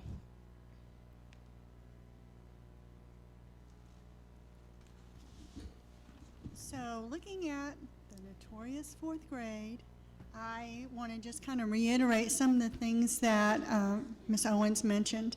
And yes, the Envision is a resource that was selected by TEA. However, for any resource to qualify, they only have to cover 50% of the TEKS.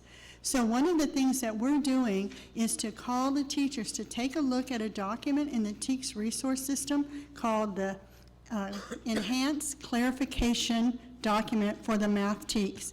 And it gives very specific breakdown of how the TEK could be tested, ways that you can teach it. And so we're really going to be focusing on that, not just in fourth grade, but in all the grade levels, so that we're building that foundation back up again. Another thing that we did in fourth grade is that we departmentalized. We put our strongest teachers in the subject areas that they are most qualified to teach. And that we're hoping that will be a huge improvement. Let's see.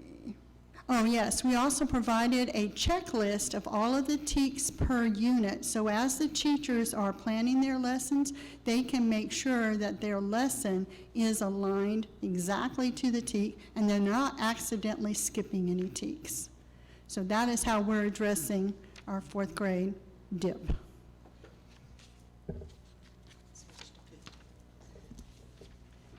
So as we look at our fifth grade data, you'll notice I have a little asterisk by the 2019 because these scores do include our second administration testers. You'll see on the trend line where our first time testers fall. But those do count in the accountability system, and those kids work really hard. And so we want to showcase their accomplishments because they worked hard to score as they did. If you look at this cohort as a group, you'll see that they're up 16 percentage points in reading from where they were in third grade. up 17 percentage points in math. Now, where the meets and masters has stayed fairly constant in reading, we can show our success by saying that they have improved in those areas in math. In April, we had 35 non-passers in reading after the first administration. 6 of those students participated in our special education services. We had 23 in math. And in May, we had 19 kids, so we made progress with the second administration. We had 19 kids that didn't pass the reading. 8 of those students were in special education, and 16 didn't pass the math. What we were excited about when we looked at the individual student reports was that at least a third of our 5th graders had accelerated growth. So not just meeting expectations, but their growth was accelerated. And what we were thrilled to see that 5 of those students were our students with special needs in reading and 6 in math.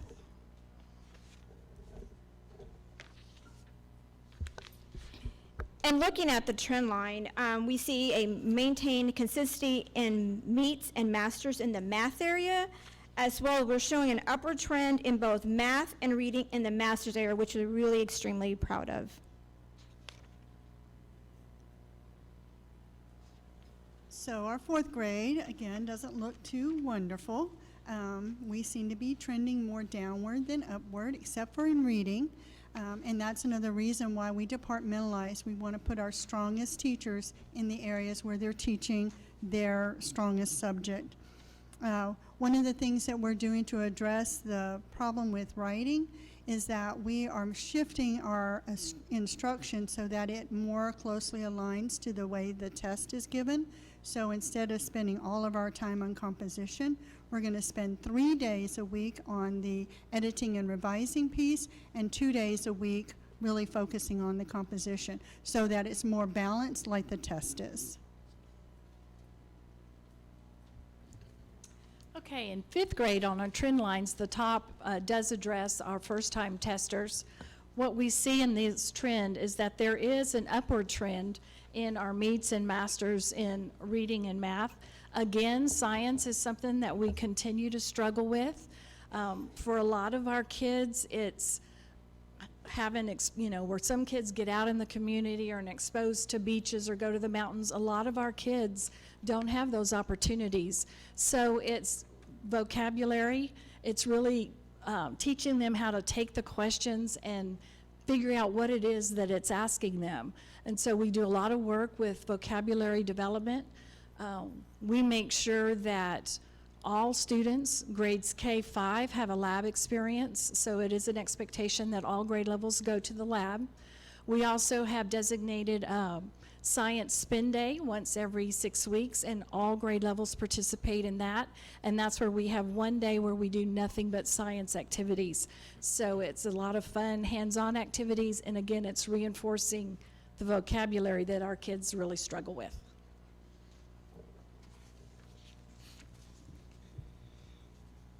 So for our prioritized focus, we're really going to be looking very carefully at small group instruction and making sure that lessons are differentiated throughout all the subjects. We're going to be making sure that teachers understand how to use the Fondas and Pinnell materials. We're going to be implementing math routines. We're going to be making sure that teachers are using the performance assessments and that explicit vocabulary and grammar instruction is taking place. We have our GT teacher pushing in to help build enrichment activities so that those students who have learned the material get a little extra push further along so that they get the master. We also took the 5th grade because we know that that group of students from last year may have more problems. So we split them into 2 intervention blocks so that their class sizes or their intervention size groups are a little bit smaller so that teachers can be more targeted in addressing those needs. And our second campus focus area is that we want to strengthen the effectiveness of our PLCs. We met with our instructional team leaders this summer at our planning retreat, and the conversation was around holding PLC meetings and more centralized. So we are meeting on Wednesday afternoons. All teams will meet in our library for PLC meetings. And what that allows us to do as instructional leaders is to walk around, kind of rotate among the team levels, team grade levels. We can monitor what kind of data they're looking at, and we'll target specifically what we want them to look at. But we can also pay attention to the depth of their conversations to make sure that they're really digging deep into the data and identifying what individual kids need. We're also working with our teams to develop a common protocol for looking at student work. So we'll have teams identify, for example, we usually bring all of our writing samples to the table and have teams look at that as a whole team level, so that what I think scores a 4 and what Lucy thinks scores a 4, that we have common language and common expectations about that. We also want teachers to begin talking about and developing a body of evidence to reflect how student work changes over time, so that they can really measure the growth of the students. In keeping with the district goal, we will have 100% of all students in grades K through 5 will demonstrate a year's growth. That is our commitment. And actually, our 90-day outcome is probably more like a 30-day, because we have met with all of our 5th grade teachers. We have identified students who are 1, 2, and 3 questions away, like some of the other campuses, in each of the areas. So we looked at kids that are 1, 2, 3 questions away from approaches, from meets, from masters. So the 5th grade teachers know those students by name. Our plan is in the next couple of weeks to meet with the parents of every one of the students who do not meet approaches, so that we can have a conversation with them and that we can set out a plan and have them participate in goal setting for their children. We're also going to meet with all the parents of the students who have already missed, in a month, who have missed 2 days of school, and really stress the importance of attendance and how that impacts their academics. So that's our plan for Mendus. Do you have any questions?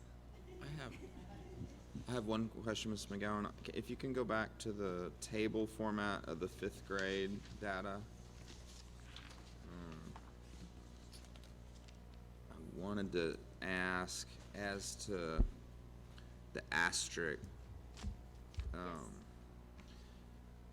You use that in comparison to the cohort from 2018. Is the 2018 data there that is your comparison set? Is that This is the same group of students. I understand that. Uh-huh.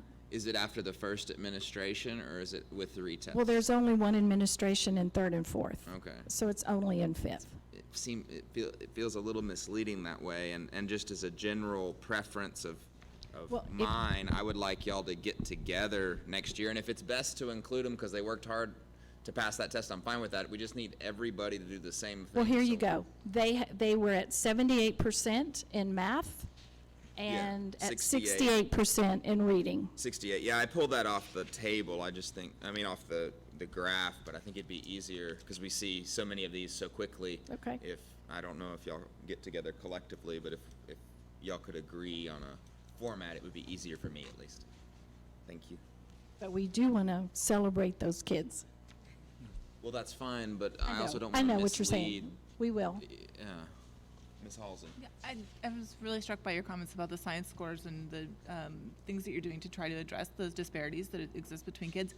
They obviously don't only exist when it comes to testing around science. So are there other things that you're doing to try to level that playing field so that students have those contexts, those enrichment opportunities, that exposure to other things that we know are sort of soft skills that certainly contribute to the test scores?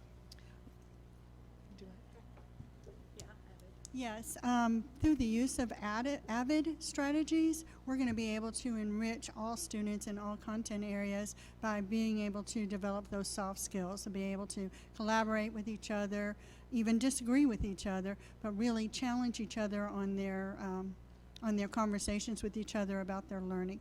And all of the teachers have been trained on Avid and are implementing it. And as part of their lesson plans, they're supposed to put in the Avid strategies that they're using throughout that week, and we are giving them feedback on that. Thanks. Question on departmentalized. You said y'all were departmentalized. Is that third, fourth, and fifth, or Just fourth and fifth. just fourth and fifth? And this is the first year we've departmentalized in fourth. Anything else? Okay, thank you. Travis?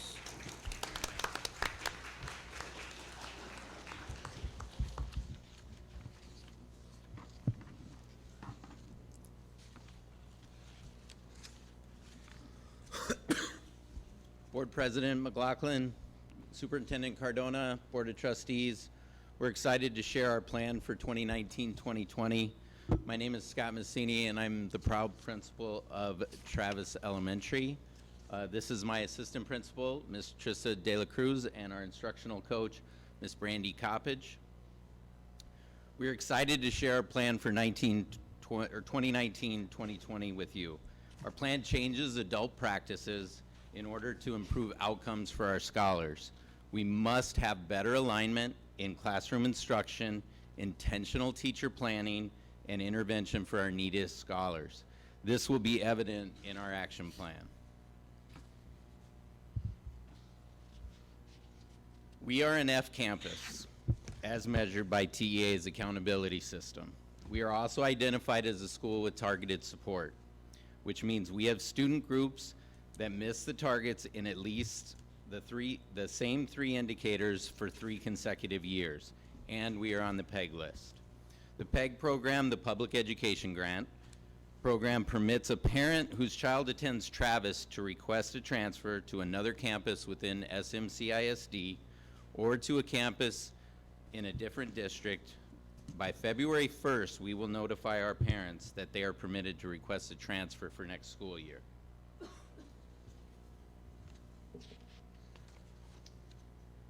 Good evening. We wanted to share our data with you a bit and talk through some areas that we'd like to highlight, as well as go through this kind of quickly so that we can get to our plan for the future, because as stated earlier, these scores are what they are, and we need to move forward in a positive direction. So we'd like to get through this part so we can share our plan with you. Our third grade provides us with the foundation on which we can build for the future, and we'd like to highlight in third grade that we did have an increase, not in a cohort, but from one third grade year to the next third grade year of our students in meets and masters. They did increase the percentages in meets and masters by a significant amount from one third grade year to the next. So we're proud of our third grade teachers and students for their hard work in getting those kids up in the meets and masters categories. Our fourth grade numbers, we did see a dip, as did other campuses. However, ours was definitely more significant, and so we do have some great plans in place moving forward to see those numbers increase tremendously this next year. But what we would like to highlight for our fourth grade numbers is that our LEP population of students is actually outperformed their peers in these both reading and in math, and so we are proud of their hard work and dedication to increase their language abilities and show that on that state assessment, which is quite difficult for someone who's transitioning in language. A lot of those kiddos tested in Spanish in third grade and in English in fourth grade, so that was their first opportunity as fourth graders to take the test in English, and they did rise to the challenge with that, so we're proud of them.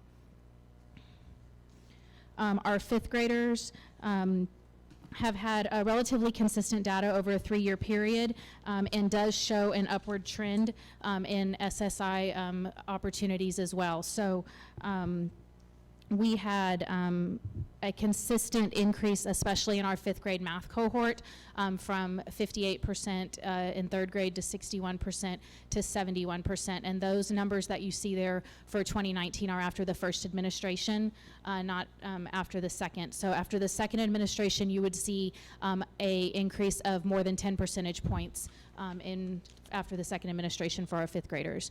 They've done a tremendous job, and by the end, even after the third administration, we had kiddos pass in after summer school as well. So we're super proud of the hard work and dedication that they put into their learning and not giving up on that, and even persevering through summer school to make some gains there.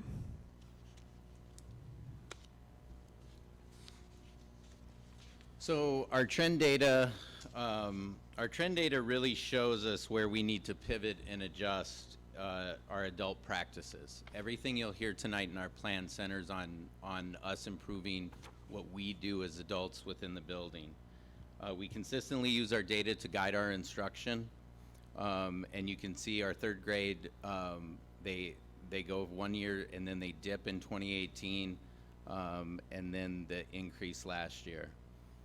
Fourth grade, here's the big dip. Our fourth grade trend data just it shows us the challenges that we faced last school year and where we need to change. Our fifth grade has consistent data over the last 3-year period and shows an upward trend when you factor in the SSI results after the second round, when they're able to teach the entire year.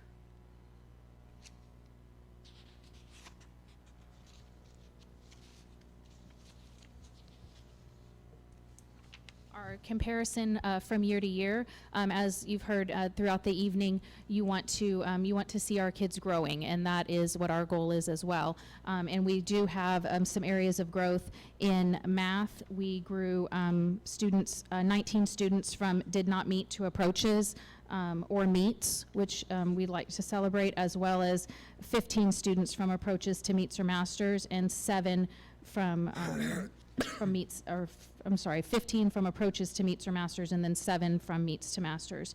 In reading, we had similar growth, 15 from did not meet to approaches, 13 from approaches to meets or masters, and 6 from meets to masters. Now, we do also notice that there are students who slid backwards, and those are the students that we have identified as students needing our undivided attention, and making sure that our teachers are well aware of exactly who those students are and what interventions we need in place for them.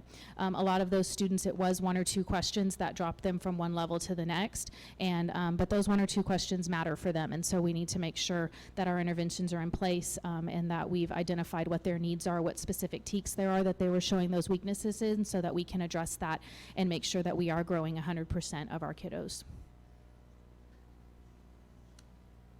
So this is probably the most disheartening slide that you'll see. This slide shows that 188 of our scholars went backwards or made no growth. And this challenges our why. And we'll get to, when we get into the plan, this has become our drive at Travis, that we have to grow every child. There's no question about it. And those numbers, it's about that's about 50% in, that's 4th and 5th grade together, and it's about 50% each. It's a little higher in 4th grade that we didn't grow, but that's the most disheartening slide that we have.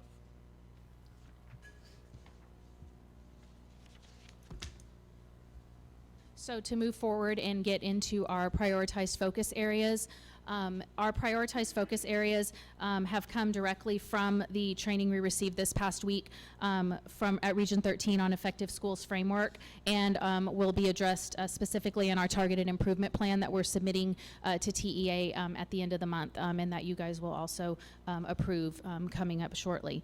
So our first prioritized focus area are curriculum and assessments that are aligned to the TEKs with the year-long through a year-long scope and sequence. This is being focused on in our grade level team meetings. We have already started that with our PLC process in talking about TEKS resources, all of the things that it has to offer for our students and our teachers. We already dove into that this past Wednesday on our first PLC with teachers, and so we've got that going. It's been a great resource. TEKS resources has been for our staff, and it's going to continue to improve our student outcomes. Our second focus area focuses on planning. Planning without action is futile, and action without planning is fatal. So our objective is objective-driven daily lesson plans with formative assessments. We've developed a lesson plan template that all of our teachers will be using for individualized lesson plans for their classroom that is going to be utilized this year, and it is allows them to have a very specific vision of their daily lesson plans, and includes all of the components that are best practices as well as what's required for our targeted improvement plan. So our desired annual outcome is every scholar on campus will make a minimum of a year's growth, and that 50% of our scholars will make accelerated growth. We are going to be targeting that through many different data points. Our MAP assessment from NWEA will be our targeted data point that we'll use across all of our PLC process to help track that progress with our students. And within 90 days, we should see 60% of our scholars on track for a year's growth, and 30% on track for accelerated growth as measured by that measure of academic progress. Again, the theme for us is alignment. And back in February last year, we gathered as a staff and surveyed the staff on our beliefs as a campus, because we know our beliefs drive our actions, and we needed to have a common set of beliefs that really aligned. We needed to start our alignment with aligning our beliefs of a campus to the district's core commitments. So we surveyed staff, CIT looked at common themes, and we came up with 5 belief statements that align to the core commitments. From that point in February, we moved into CIT planning for our 2019-2020 plan, and had to come up with our why. Why do we show up every day? And this is the mission that our staff and community came up with in developing this mission. And it's Travis Elementary, where all scholars, families, staff, and community are growing together. So that common alignment around growing every child will be seen through all of this.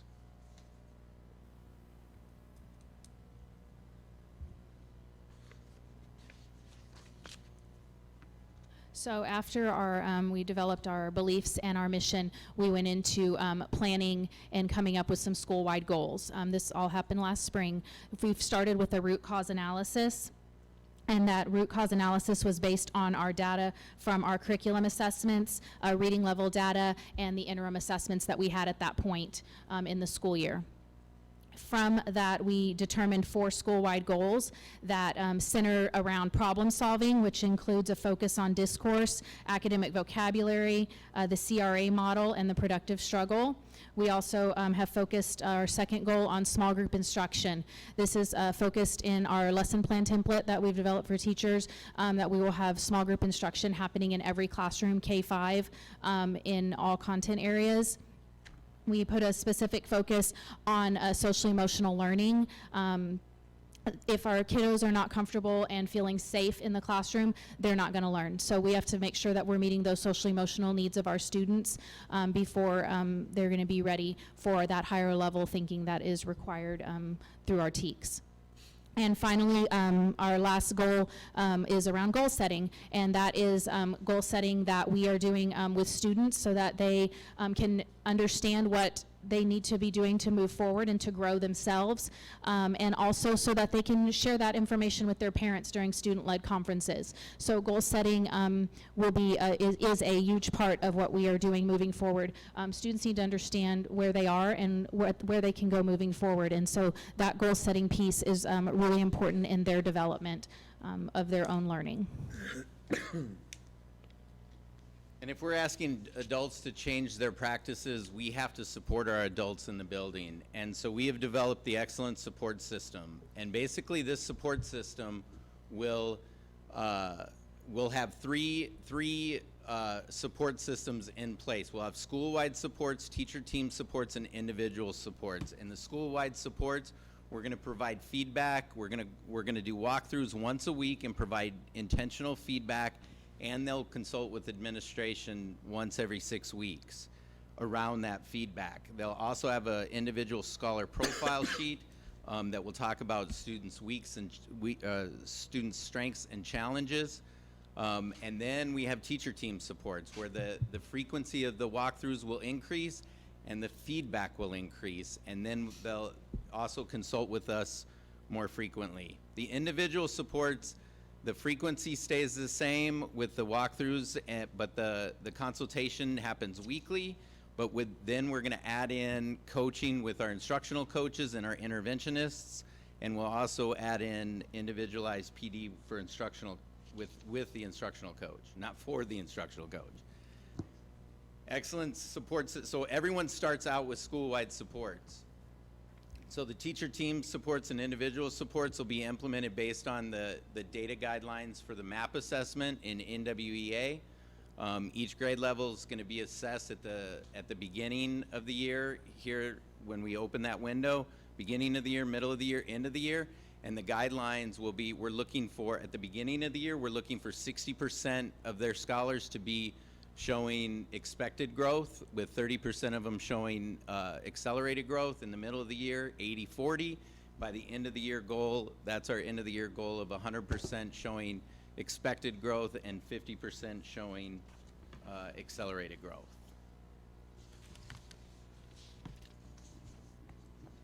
Another part of our action plan is around vertical team alignment in grades 3 through 5. We do have departmentalization in grades 3, 4, and 5. It looks a little bit different at each grade level. However, what we will be doing to help support the adult practices in our building is having a monthly common content planning. This is going to be all of our 3rd, 4th, and 5th ELA teachers planning together once a month, as well as our 3rd, 4th, and 5th math teachers planning together once a month. This is going to allow for that vertical alignment and conversations about best practices and strategies. It also bookends our 3rd grade and our 5th grade with our 4th grade to support them. Our 3rd grade teachers know the kiddos that went to 4th grade and can support those teachers in knowing where those kiddos are coming from, and our 5th grade teachers know where they need to get to be ready for 5th grade. So that offers a lot of support for our content level teachers in all 3 grade levels, but especially in 4th grade where we know we have a need for that support. We will, this monthly vertical team planning is in addition to our already scheduled weekly grade level PLCs, where our grade level teams come together as a team and do some collaborative planning there on their own teams. And so we are hoping that we know that with that support, we will see increased rigor across all grade levels and increased support for all of our students in grades 3 through 5. So to expand on what Ms. Taylor Cruz said about the PLC process, something that we're working on this year is improving our PLC process by aligning our PLCs with common assessments. The PLC process was implemented last year, and so we're really tightening the alignment of that PLC process with the common assessments and the schedule and the frequency in which they occur. And this is in order to utilize data to target our individualized instruction. And we're following the do-for model for the PLC process. And also during the PLC process, we're examining instructional practices to increase rigor and expand on the expertise and capacity of our teacher leaders within each grade level. And then throughout the PLC process, we will also improve our progress monitoring of individual scholars through the implementation of the performance assessments that are in TEKS resources, which will then increase the overall rigor of instruction with our Tier 1 instruction for our teachers. And then the PLC process will also help keep our teachers aligned to the curriculum and the pacing guides that are set forth in TEKS resources, so that our teachers are not deviating from that curriculum in TEKS resources. And before we open it up to questions, oh, this is you, sorry. My bad. Here's ready. We still have more awesome things to tell you about. Right. Along with another part of our action plan is our intervention teachers for reading and math, as well as our GT facilitator. have embedded coaching into our fourth grade team. They've built time into their schedules to push into our fourth grade classrooms and offer additional academic support to our students and our teachers in fourth grade. And then also Brandy will be prioritizing, has already begun to prioritize fourth grade, providing planning support to the teachers, that are making sure everyone's in alignment with the curriculum and student expectations, and then also modeling those best practices for our teachers. So we have additional adult support going in to support adults and students in those classrooms. And so this is a predictor that is on the TEA website, and this is what we need to do in order to turn the campus from an F to an A next year.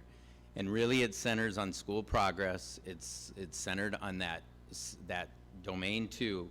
It shows if we grow every child, if we do our job, which is grow every child. That's why we show up every day. We have to grow every child a year. That's the minimum. We can turn Travis from an F to an A in a year.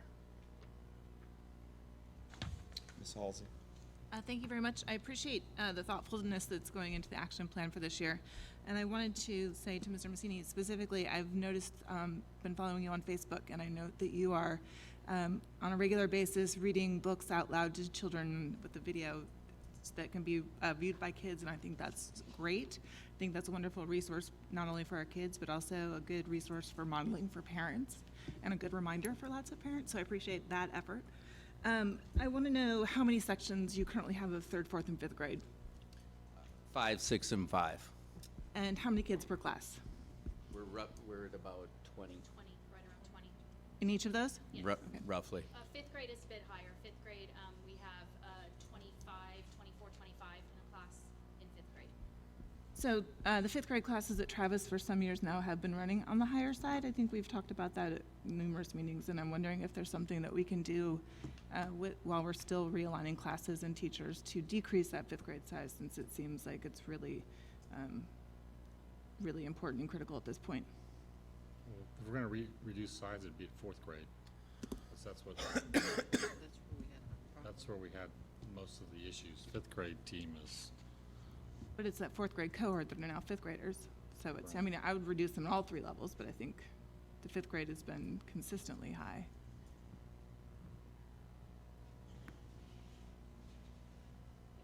So 5th grade has had consistently higher numbers as they do since the cap ends in 4th grade. However, our 5th grade team has shown year after year that they rise to that challenge, and they've grown kids every year in 5th grade with those numbers, and sometimes even higher numbers than we have this year. So we're confident in their abilities and our students' abilities to be successful. I believe that, and I'm sympathetic to that, but I also think that as a board that we need to really look at this situation and to maybe take some more drastic measures than even y'all are proposing, because I think it is incumbent on us to give you all the resources that we can do in order to help you be able to ensure that every child gets that year's growth. And so I would like us to have that conversation. Okay. Ms. Hanson. Thank you. I may not be able to answer this tonight, but how are you challenging all teachers, but especially the 4th grade group, to be positive about their students and to reach high standards for those students? That's a fantastic question, because as you can see, our data shows our 5th grade rocks. Our 3rd grade is setting us up for good foundation. Our kindergartners, we have 75% of our last year's kindergartners moving to 1st grade on or above reading level. But that whole effort of growing every child pertains to everyone. And yes, it's only measured by our 4th and 5th graders, but I can assure you my whole staff has taken it upon themselves it's about collective efficacy. And we have to have collective efficacy in our building. We have to believe in our plan. We have to believe in our teachers. We have to believe in our kids. And if we do that, that alone will help our kids grow. And so it's really about having, and we presented this plan in June. It was before the data was released, I believe. We had our plan all in place before we got the news. And so we knew we had to change, adult practices. We have never denied that. We used CUAs last year, the interim assessments, but the thing that we found in our planning process is we needed more alignment. We needed more alignment around classroom instruction, more alignment around intentional teacher planning. And in our PLCs especially, I was having them do 2 tracks. So administration, we looked in the mirror, we said, how can we change our PLCs to help them be more effective for our teachers and align them with the CAs that are in place? Ms. Cantu? How are we involving the parents in this growth process? It's a good question. So parents are part of our leadership team. They're part of our planning process. We love having parents at Travis, and I think, as evident by Facebook, sometimes Mothering San Marcos, parents love to come to our building. They're involved in our campus, and they're going to be involved every step of the way. And that's our really another a side note to this is by February 1st, we better have a positive message in place, because when they get that letter that says that they can transfer schools, we want them to say, no, Travis has great things going on and it's turning around. So we have to have our parents involved, and they're present. Mr. Arredondo? Thank you, Mr. McLaughlin. My question to you, Mr. Messini, is what support do you need from teaching and learning, or the district as an organization, to achieve the plan that you've laid out? I'll go back to what I just said about collective efficacy. I need the board. I need everybody in this room. I need every parent that we have. I need every scholar that we have. I need every teacher in our building to believe in our plan and believe in us. Believe in us that we can get this job done, because we will. Okay, and a follow-up question to that, I guess, is to the superintendent, is what initiatives are happening district-wide to ensure that we move from a C school district to an A school district? I guess my concern in this presentation is I've heard from 6 campuses that each have various plans, and I guess I hope by the end of tonight's presentation I hear how the district plans to move as an organization, as an entity, in that direction, from moving from a C district to an A district. Well, I guess the simple answer would be that we need the board's support in not seeing our help as being surveillance, right? Because we need to, like, the PLC plan, like I sit with their PLCs. They've invited me, I'm on their team for walks now, like, and it really comes down to, we have the resources. We can't just keep adding people. We have the resources this board has provided. TEAC's resources, you've heard multiple principals talk about TEAC's resources that has the systems to teach the questions in different ways. The reality is we haven't been purposeful in our PLCs to give the support. So our coaches have gone through retraining to look at TEAC's resources and really focus in on that, doing systemic expectations for what we see in lesson plans. Like, we literally can't, some schools it comes down to, you heard Mr. Cunningham, who hates the A-through-F system, knows that it was 1 kid that cost him one way or another. It was 12 kids at Miller, 13 kids at Goodnight. Every kid in this system, whether I like it or not, counts tremendously if they would just use the resources we have provided. So you need to understand that we started AVID 4 years ago. We have campuses just now talking about AVID, right? Why? Because they haven't bought into it. Now they're buying into it because it's working at the campuses that have been using it. And so we've given them the resources. Everything's aligned. The test is not going to change. We know what's going to happen. And it really comes down to just looking at every kid, having conversations some of us sometimes don't want to have. The board needs to stay focused on instruction, and nothing else, and hold me accountable. My evaluation, if you notice, for this year is nothing but data. it's not how I feel about certain things. And I think we will move the district to a B or an A. Now, can we move it to an A? I think so, but that's gonna take us a little bit more digging in. Some of our indicators at the high school are lagging, and so those are increasing as we're trending upwards. But we have got to have every teacher believe in the resources we have, use the resources, and not deviate from them. Because what we find, and the principals will tell you, it's not me talking, when they deviate from the curriculum and they do their unit and they're a team lead at Mendez who doesn't want to use the curriculum that we spent $600,000 purchasing, it creates gaps. You see the gaps. The common assessment that we talk about was TEA's interim assessment. So it was predictive, and for some reason, fourth grade, and I've emailed the commissioner, like, how are we this far off, right? But we still had TEACS resources, and we didn't use it. We have some campuses that had 10% usage rate of TEACS resources. That's not a superintendent issue. That's a teacher team need to get together and believe in what we're using and use it. And that's really, I don't know what else to say.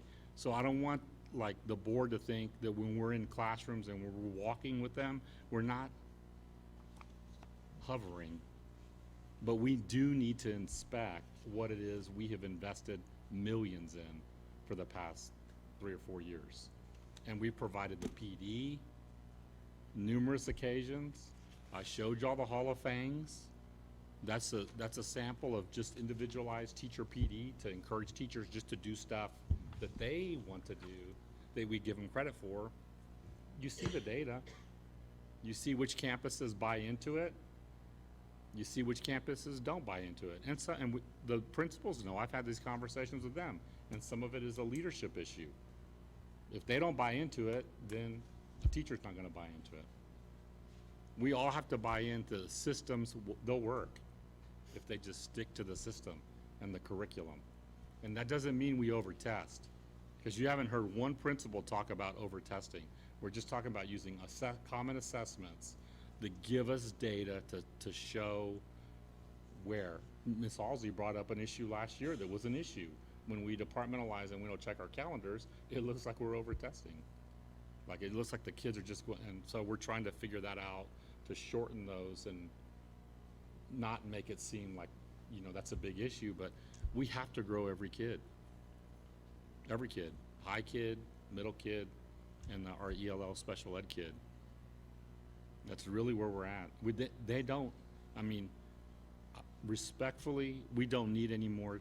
Some campuses might need some more teachers because of growth. There might be some that we need, but this board has been very purposeful in providing them the support, and we have the staff. We moved them around last year. We'll look at it and move some around. We've talked about administrative supports for Travis.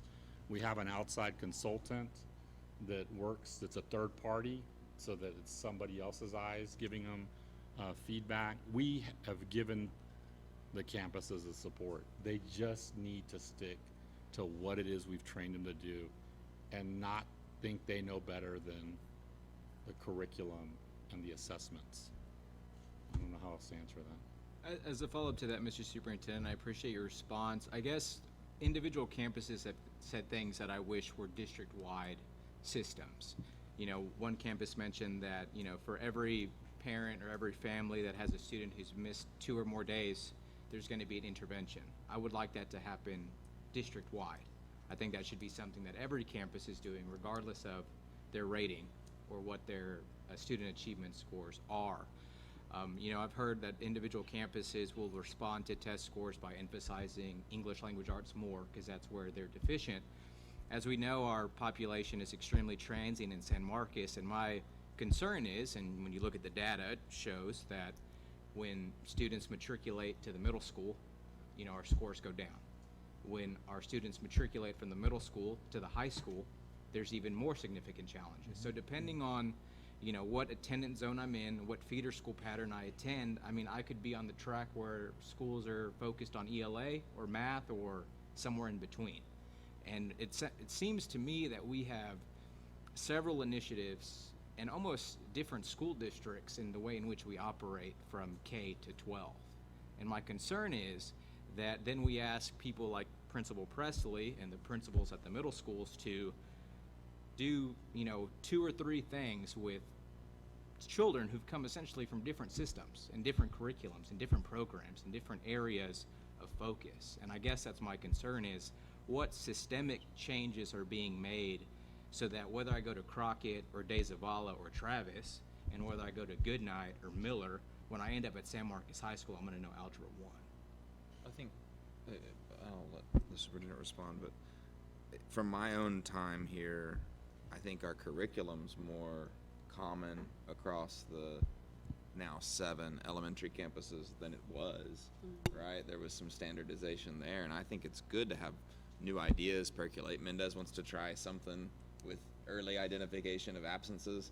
If that shows progress, I'm sure every campus is going to adopt it. They have to be unique, or it's all going to be centrally run, and we're not really going to, some of that experimentation is what leads to breakthrough. So I don't know. I understand what you're saying, but I guess we'll wait to hear from the secondary schools if that's how they feel. Like, we've got this kids coming from Crockett that look like they're not at the same school as her, same district as Hernandez. But yeah, I just, with several C and D campuses, it seems more systemic than campus-based. If there was one F school and one D school, then I think it'd be an anomalous situation, but it seems like some of these challenges are district-wide and not just campus-based. So when we say that we have different initiatives and plans for each campus, I mean, we have C campuses across the entire district. So I think it's a problem at elementary in general. And I guess this exercise, I appreciate that each campus is taking ownership, but I need more ownership from the entity as a whole than individual campuses. Yeah, well, we have TEACS resources. We have a common Fontes and Pinnell as our curriculum, Springboard reading and math, AVID is a strategy. We do dual language, so that was to fix, that's systemic for those 4 campuses, what we're doing.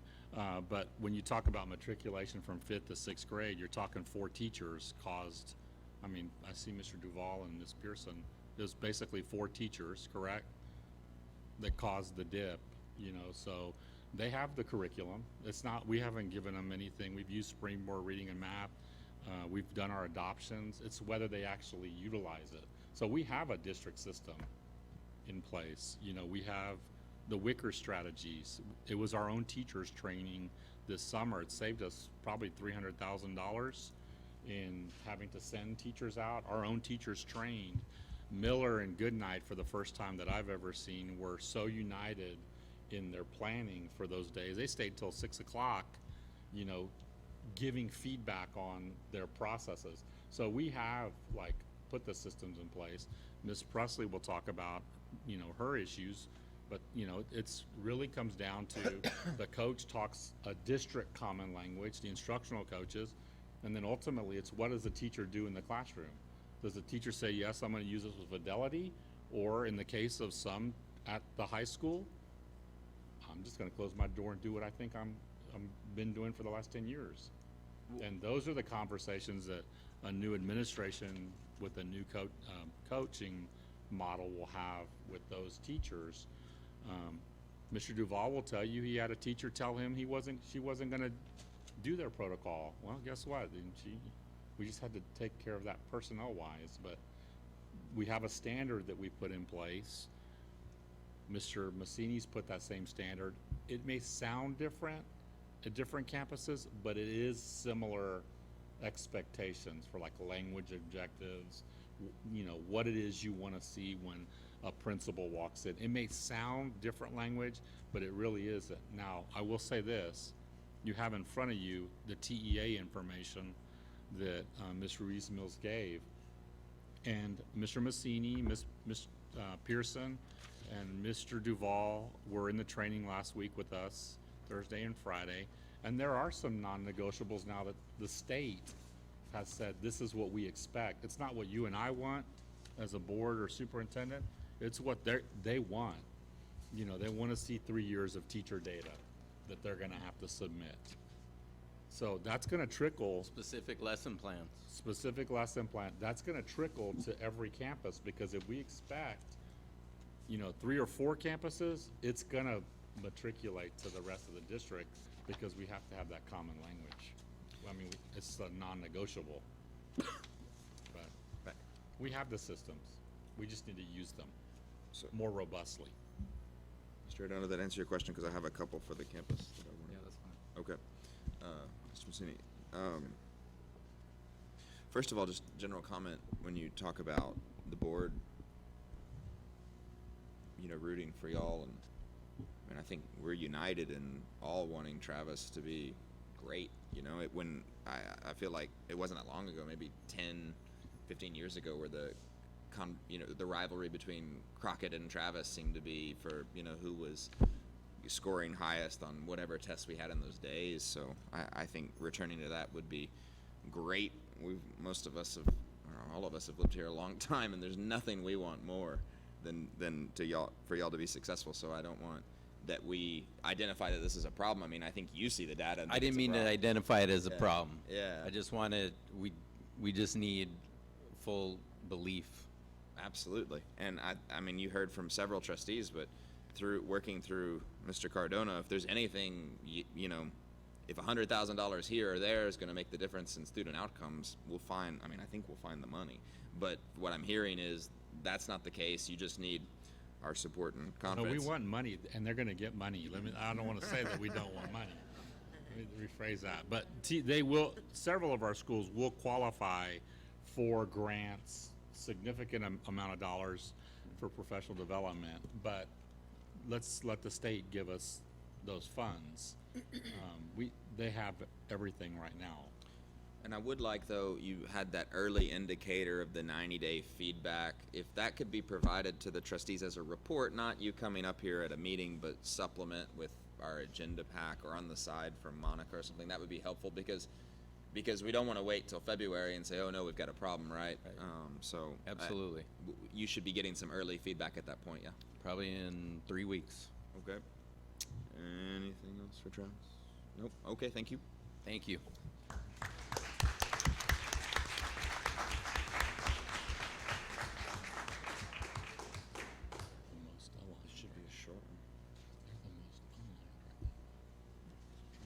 Good evening, Board of Trustees, Superintendent Cardona. My name is Cash Greathouse. Sorry, Scott. My name is Cash Greathouse, and I'm the principal at Rodriguez Elementary. We're going to go through, this lovely lady to my right is my assistant principal, Ms. Nicole Riccio. We're going to go through our straight instructional plan. And to start off, we would utilize both personalized and blending learning models through adaptive technologies that will build upon each individual student's strength in reading and math to show at least 1 year's growth. Now, what I want this board to know is that term personalized and personalization, that's not a out-of-the-box buy this program and it's going to solve all your problems and, a lick. It's not that. It's not a personalization box model. What that is, and as you can see with my colleagues at the other campuses, it's really digging down to those student strengths, needs, and interests. And as you've heard already, and you will hear from elementary all the way up through high school and this district, I started in this district as student teacher at Hernandez, and just the growth I've seen in regards to alignment through the district, and us as colleagues being on the same page, meeting monthly, coming together, really identifying what things should we scale across the district.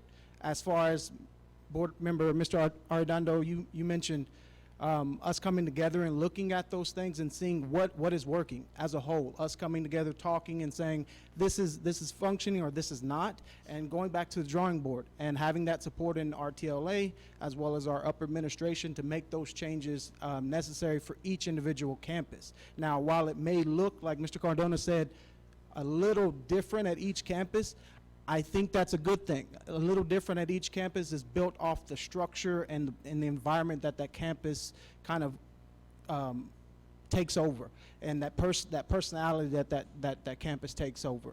So I just wanted to say that in addition to our district curriculum, like Mr. Cardona said, with the TRS and our Fontes and Pinel.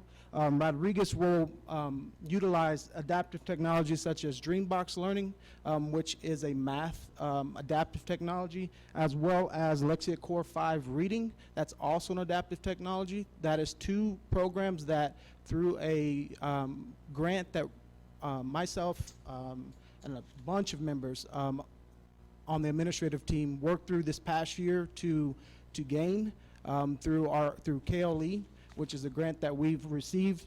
We went through and researched a lot of programs, and these 2 programs look to be ones that will pinpoint some of those areas in which we've at a time before this had maybe thrown darts at what areas kids are struggling in the most. These 2 programs will be something that we are excited, teachers are excited to look into, and that we will also be receiving support and guidance through training as well as professional development on an ongoing basis, which we will come back and meet through our CIT to make sure that that program, I think you mentioned it, Mr. McLaughlin, like we don't get to January or February and say, oh, well, what do we do now? It's more of an ongoing basis in which we meet and discuss these different data points. Also through our scheduled alignment through our ELA, K through 5, research has shown, especially in the elementary levels, that students, elementary age students, learn or take in a lot of the tougher or more core content subjects like reading and math in the early mornings. So what we did, and owe a lot to Ms. Riccio here, what we did was make sure that we provided an alignment K through 5 for our ELA blocks. So kinder through 5th, if you come to Rodriguez during those times, all of those grade levels will be working through ELA. And going through our Fontes and Benel curriculum, in addition to pulling for groups through that RTI process as well. Our second focus area, priority area, is to obtain a minimum of 97% student and teacher attendance for the school year. Now, we say student and teacher attendance because if we're asking our students to be at school each and every day or as much as we can, if they're not sick and they can't physically be there, then we want to ask the same thing from the adults, which includes myself, Ms. Riccio, and our staff. Our students, as you know, learn better with the teachers that have created those relationships with them day in and day out. And no, we do not want people at Rodriguez or at the school that are sick and that can, cause other absences and things like that. But we do want to make sure that it's a priority and that teachers also know that, it is their obligation as well as their right to make sure that they're giving our students their full divided attention and the best education that they can provide them on a daily basis. We will do this and we will make these plans through home visits, daily communication with parents from teachers, admin, and office staff, through our district-approved curriculum, our district-approved communication tools, community outreach programs, through administrative team, which includes admin, counselor, our parent liaison, to provide for our Rodriguez families the supports necessary to be able to get them to school, such as through food, transportation, health care, attendance contracts, and through Rodriguez Reads. What Rodriguez Reads actually is a SEL program through literacy. And what that does at Rodriguez is, some other colleagues of mine mentioned that understanding of SEL and the importance of social emotional learning and what that brings to our students and their feelings of security and safety. At Rodriguez, what we do is have that kind of a softer start to the beginning of the day. Now, don't get me wrong, that's not going to extend too far on. That Rodriguez Reads time is the first 20 minutes of our instructional day, in which it is geared through social emotional learning. through literacy. So our students, you could see them in each of their class in their pods, and our teachers giving them a social emotional context-based learning that is characterized and appropriate for their grade level, that really kind of helps us as educators and students to kind of be ready for the day instead of going straight into a curriculum or straight into math or reading or core content level area. They're able to come together. We're able to be proactive and seeing, maybe making some observations and seeing some things that we can be proactive with, and getting them counseling support or getting them support with our parent liaison or administration or another teacher or mentor. So even though it's in its early stages, we are seeing some great things. Our kids are coming to school stating that they appreciate and that they like that type of start to their day. We're hearing it from parents, and we're seeing it on some social media sites and things like that. So it is something that we are really pushing, and something that we really think is going to make a huge difference in our students coming to school.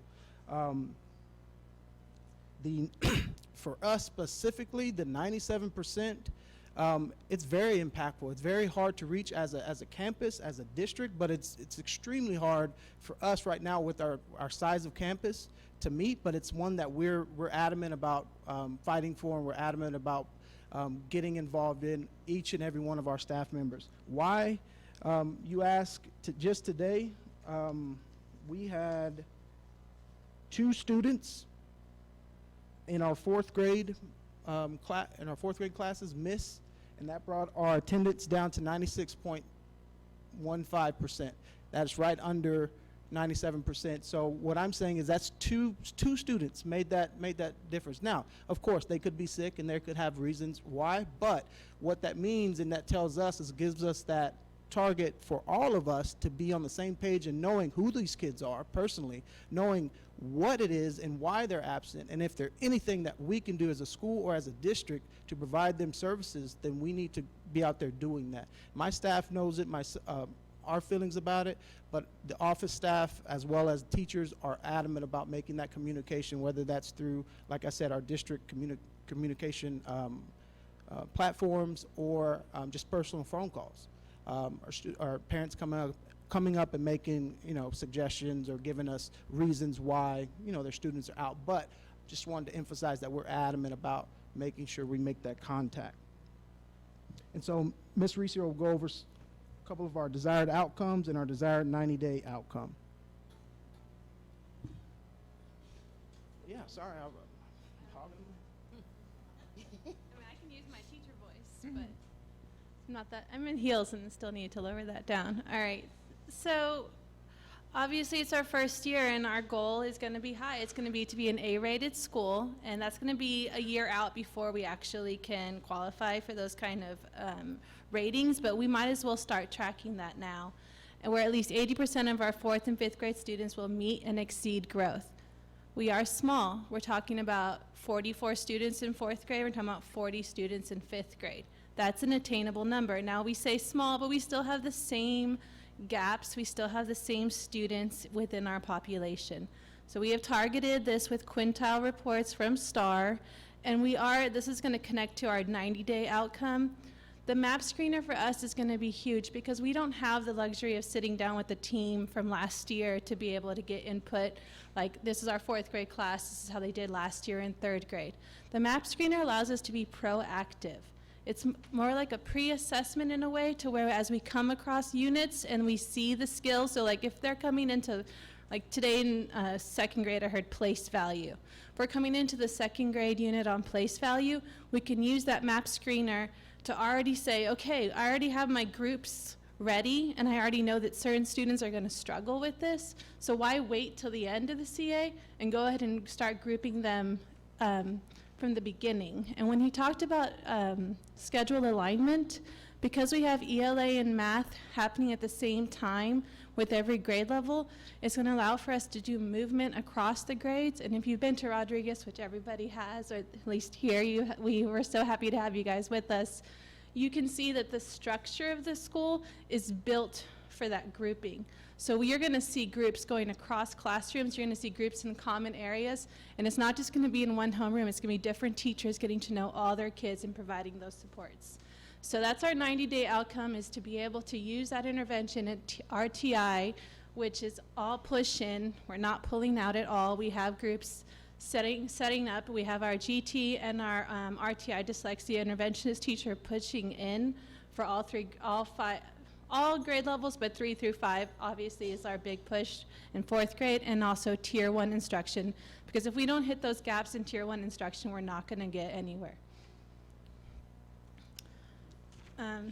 We don't have other data to show you right now, so we welcome any questions. Halsey? Yeah, I think this is great. I'm really excited about what y'all are doing and can't wait to see how it works out this year. But I would like to have administration give us a report because obviously many, if not all of those 4th and 5th graders are coming from other schools. And so it would seem that we can pull maybe not as comprehensive of a report, but we can certainly pull their numbers and see how they've scored in the last 2 years so that we can start baseline tracking them as a board cohort. I'd appreciate getting that. Yes, we have about 38 students of the 5th grade class that we can track already from in-district. We've just started to pull that, and then we have some students' data that we're waiting on from their other districts, but they were in Texas, and so we can at least group them all together to be able to do I'm that. really interested in seeing the kids that, and if we're going to see both kids that were in SMCISD before and outside, I'd like those delineated. So I know which kids are coming into the system versus which kids were here before, and I'd like to know where they came from before, which campus. Sure. And I'd also like to see the current 4th graders, how they scored in 3rd grade. Okay. I guess adding on to that, Mr. Reese-Mills, it could also impact campuses from whence they came, right? Because their numbers could drop if they didn't mirror the distribution. So that would be good to see, so we could identify if that could have an effect on data. Any other questions? Mr. Arredondo? Thank you, Mr. McLaughlin. Similarly, I'm under the assumption that not all 320 plus students at Rodriguez are from outside school districts, but some of them were in former attendance zones that are now Rodriguez. So I'm assuming we know which of those students arrived reading, writing on grade level, what that looks like, and then obviously what interventions are being done for those students who obviously had challenges at their previous campus, and then what Rodriguez Elementary School is doing to close those achievement gaps that we know of as of today. Okay, thank you. Yes, and we can provide y'all with that. All right. When we get them, we will get them. Before the secondary school start, if we can take our final break, and I will not eat any more watermelon. I haven't had any.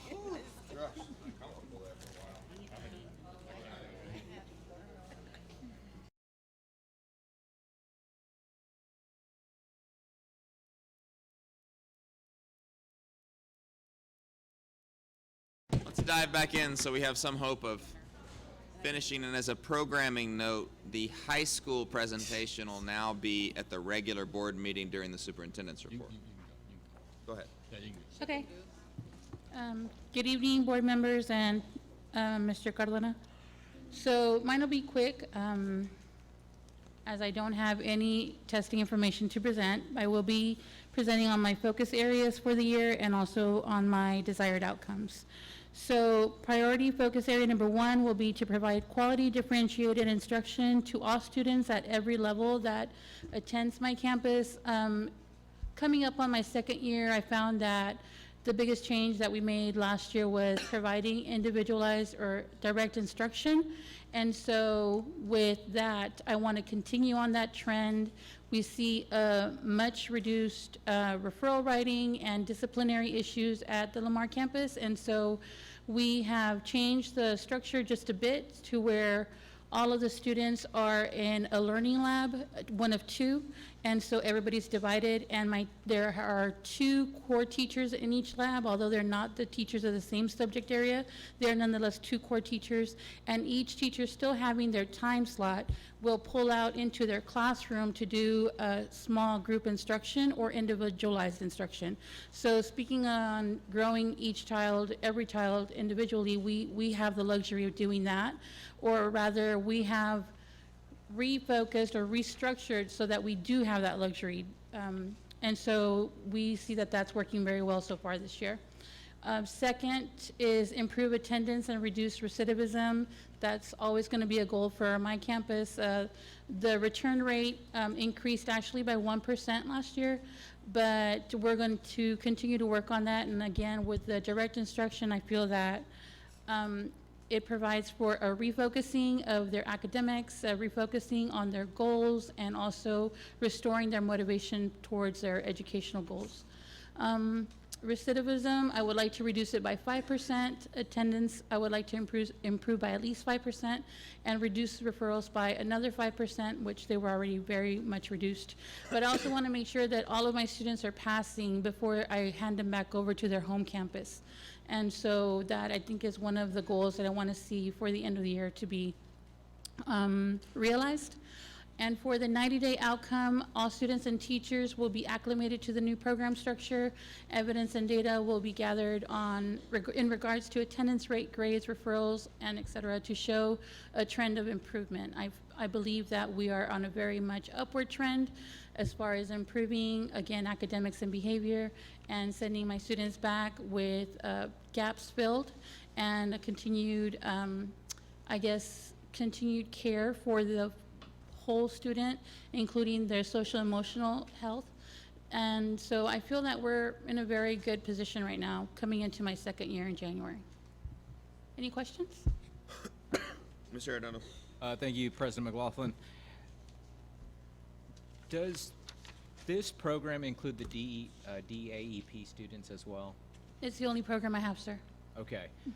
So some of the students do not return to their home campus based on whatever infraction they might have committed, if they're permanently removed based on something. No, sir. All of them have a prescribed placement date, and they cannot exceed that unless they commit another infraction that requires another placement, but otherwise they all must return to their home campus. So none of them will graduate out of the system from rebound or the DAEP program. They will always return to their home campus. It may be that their placement coincides with their graduation date, but otherwise, no, they don't graduate from my program. Okay, thank you. Okay, thank you.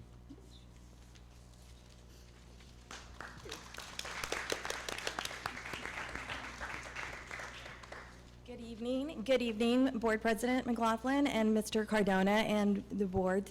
I am Rose Pearson, the principal at Goodnight Middle School, and I have the privilege and really the distinct honor to serve our community there. I would like to start off with welcoming my teachers that are here. Thank you so much. It's late, so I'm really excited that they're here. And also I would like to welcome Mr. Underwood and introduce him, and Mr. Cleveland, assistant principals. Ms. Serna wanted to be here, but she was having car trouble, so she wasn't able to be here. I also want to start off with, is this okay? With letting all of you know that we are AVID school-wide. I think it's important to state that before I start my presentation. We started AVID 2 years ago. We are starting our third year of implementation, and we have a very strong belief in what AVID does in closing the opportunity gap, closing the achievement gap for our students. We believe very strongly in WICR. WICR is an acronym. Our teachers are all trained in AVID, as Mr. Cardona mentioned earlier. We did that training this summer. It was excellent, and honestly, it was looked at from other districts. We will be a district to look towards for that model. We had people who came to visit us when we did that training, and I'm really excited about it. Based on WICR and AVID, we have our Goodnight Guiding Principles, and I do have a copy if any of you would like that. These are created by our teachers. We have a very strong AVID site team that meets regularly to discuss instructional practices on our campus. So now we'll go on to the data. So we have our 6th grade data. You can see our cohort from 2017 to 2018 to 2019. We knew that we were going to see a trend downwards here. As a state of Texas, we normally see a trend downwards from 5th to 6th grade. This is an area of opportunity for us. We are very excited with the new curriculum, McGraw-Hill, that was adopted.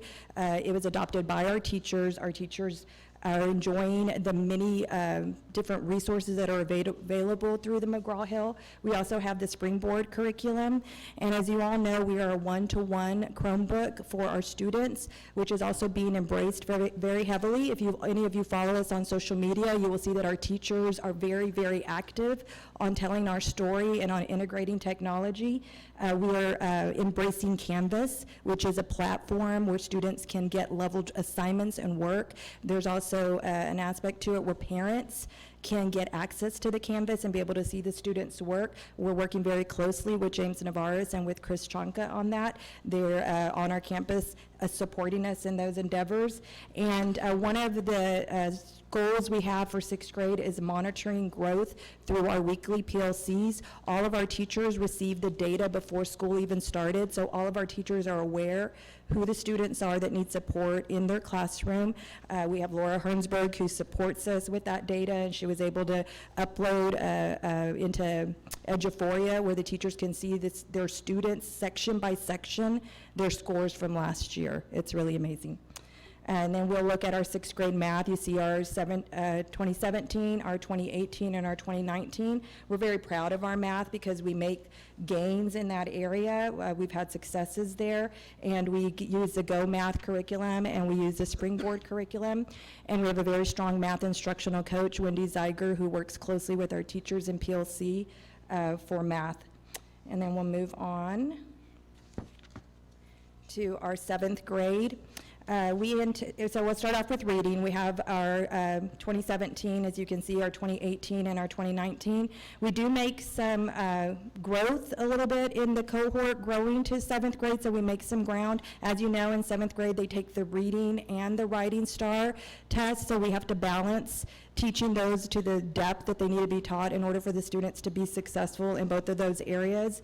We do embrace Readers and Writers Workshop, where teachers are having conferences with students and meeting with them regularly, holding mini lessons so that students have a larger opportunity of time to read and write. And then we knew we were going to see a trend downward in math. We anticipated that. We've been growing our cohort of students to take algebra as 7th graders. And in a later slide, you're going to see that we had about 73% of our 7th graders take algebra. That's about 23% of our 7th grade population. So we accounted for that here on these scores. And it'll make a little more sense here in a little bit when you see the next slide. And then we have writing, where we've maintained over the last few years about the same in writing. We know that that's an area that we're embracing. We're doing writing across all content areas, including electives. We have an initiative that we're working with Texas State with history in writing. Our history department does Writers Workshop as well. So we have some really strong plans in that area. Our 8th grade reading cohort, you can see there, and our for 2018 and our 2019, this is first administration that you're looking at. President McLaughlin said that 72% is from this cohort, so we are closing that achievement gap from that 59 to that 72 in the first administration. We did go up to 82% after the second administration, and that it does count in our accountability. We're especially proud of the meets, increase in meets standard in 8th grade reading. And then in math, you can see the cohort in 2017 and 2018. Now in 2019, this 100%, this is just our geometry students. So these are the students who took 7th grade algebra and then took geometry last year. So we're proud of that as well, and we're excited about the meets and masters percentage because that lets us know that we're making good decisions and putting those 7th graders in advanced math because they're still performing in a very advanced area. In fact, it gives me goosebumps when I talk about it because the opportunity we're providing in math to go into high school to take those advanced math classes is huge for our district. You know, studies show that students who take advanced math past Algebra 2 are twice as likely to gain a post-secondary degree. And so doing that in middle school and for them to take 2 years of math that are both math high school credits is pretty amazing. And we're growing that number year after year. We're very proud of science and social studies. We've shown tremendous growth in both of these areas. In fact, very close to the state averages. Really excited about the meets percentage in science at that 41%. Again, almost close to state averages here in science and social studies. They're doing a really good job in PLC. All of my administrators attend their PLCs weekly. We divide subjects, and really I want to echo what all of my colleagues were saying. Those systems and structures, Mr. Arredondo, they're very strong in all of our campuses. A lot of what they were talking about attendance, it's just that wouldn't be maybe something I would present right now because there's such a strong system that is existed and doing well on my campus, but we definitely have those systems in place. And then moving on to algebra. Very exciting. Again, this was our first year for algebra for all for 8th grade, and we were at 78%, approaches very close to state average, 39% at meets and 16% at masters.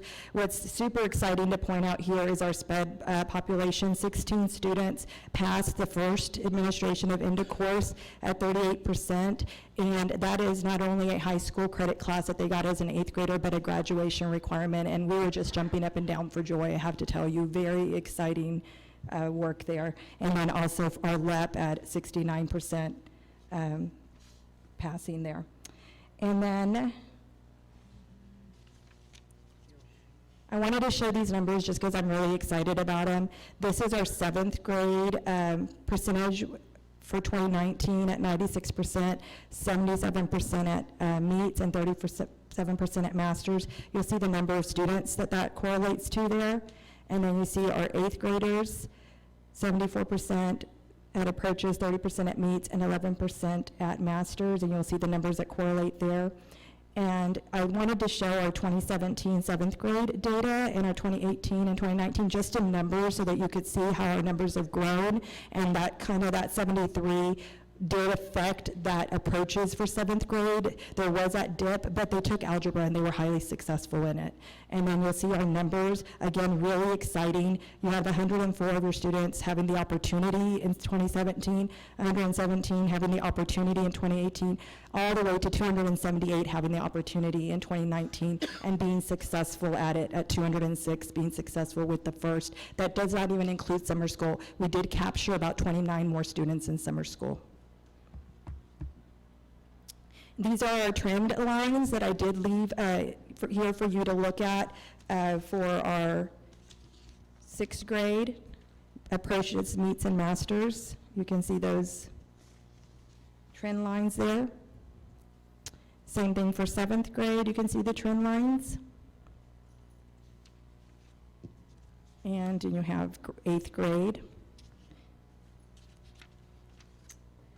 I'm kind of excited about this algebra one, and you can read those trend lines, but when you look at this and you have these 2 years of 17, 18 where you have just a percentage of your kids that are having the opportunity for algebra, where you get to 2019 and we are not far off in making the same gains. I mean, I think this next year we're going to jump up where we're almost very much aligned to the opportunities we had in the numbers in 2017 and 18. These are the comparisons.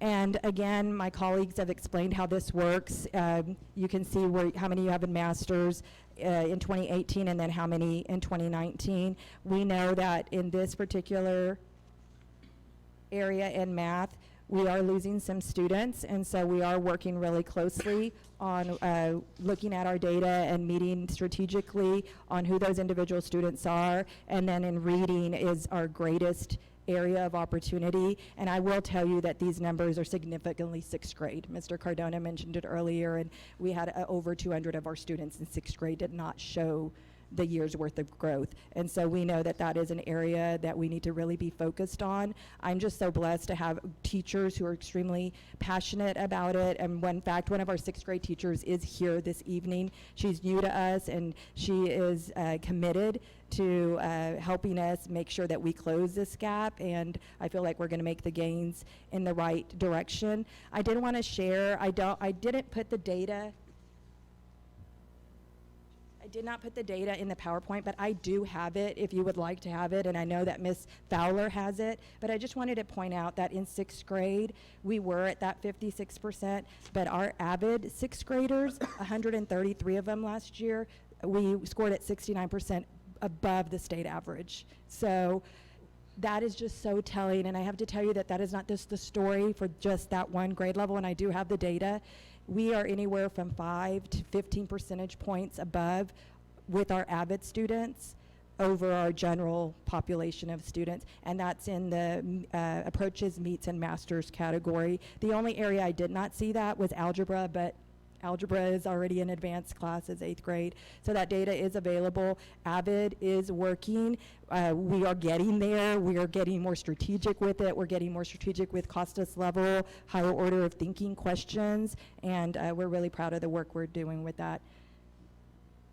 These are our focus areas: closing the achievement gap in reading for all students, including students that receive special education and English language learners. This will be accomplished by providing small group literacy instruction during Tier 1, because that's where it's at, it's Tier 1. We also only do parallel teaching and station teaching in our co-teach classrooms. Those are the two preferred methods in the co-teach classroom. And then our next focus is utilize the effective school framework PLC agenda to guide conversations surrounding student data and increase student achievement. I was actually really fortunate to attend the 2-day training, and I'm excited to implement that agenda style, because I think that that very focused approach is going to help us. And our desired annual outcome is all students will make a minimum of a year's progress. We will increase the number of students that achieve at the meets and masters by 10% in each tested area, which we feel is attainable, especially with AVID strategies. And then just like my colleagues, we're going to utilize the NWEA MAPS beginning of the year screener data to create individualized plans for students and monitor growth at middle of the year screener. The progress monitoring will occur throughout the year. This screener is a very good predictor for STAR, but even more importantly, it just gives us really good data where students really are with their Lexile and their quantile measures for reading and math, and that is data that is real that we can use to have a starting checkpoint as we move them to have that year's worth of growth. And I included the graphics for the framework, because the first step is strong school leadership and planning, and we are committed, I'm committed, my team of leaders are committed to be there every step of the way with our teachers. And once you have that in place and you're monitoring with fidelity, your accountability, then you have effective, well-supported teachers, and our teachers all work closely together. We do teacher PD every single month. We meet 3 Wednesdays a month. Out of the 4 Wednesdays, my teachers are at campus from 4 to 5:15. They're meeting in RTI. We have a strong RTI program, response to intervention, and they're also doing professional development for each other.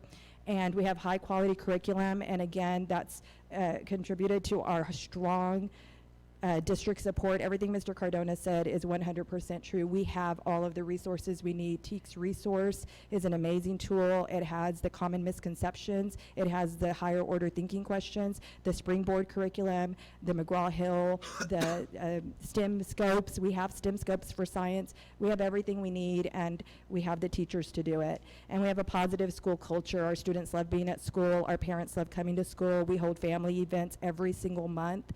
We have a strong support system with our community. We have community partners through Texas State. We have tutors. We have mentors that come on our campus weekly. We feel very inspired. WICR, again, the acronym that I use for writing, inquiry, collaboration, organization, and reading. That is the end of my presentation, and I will take questions. Ms. Halsey. I appreciate what you're doing around Algebra for All, and I wonder if there's anything similar going on with writing, because I feel like the writing scores need significant improvement. They do. They really do. And it goes back to even what Mr. Mancini was saying, that it needs to be school-wide structured writing. So what we started, and it was really last year, and it started through what we call SLO, Student Learning Objective. It's a new domain through the T-test model. Everyone adopted a standard, but we were monitoring that standard through writing. And so our instructional coaches in science, Gordy Hall, and in social studies, they integrated Writer's Workshop into into the curriculum, and so they teach writer's workshop every 2 weeks within their curriculum. And so we're getting there, Ms. Halsey, but again, that was a focus last year to integrate that in.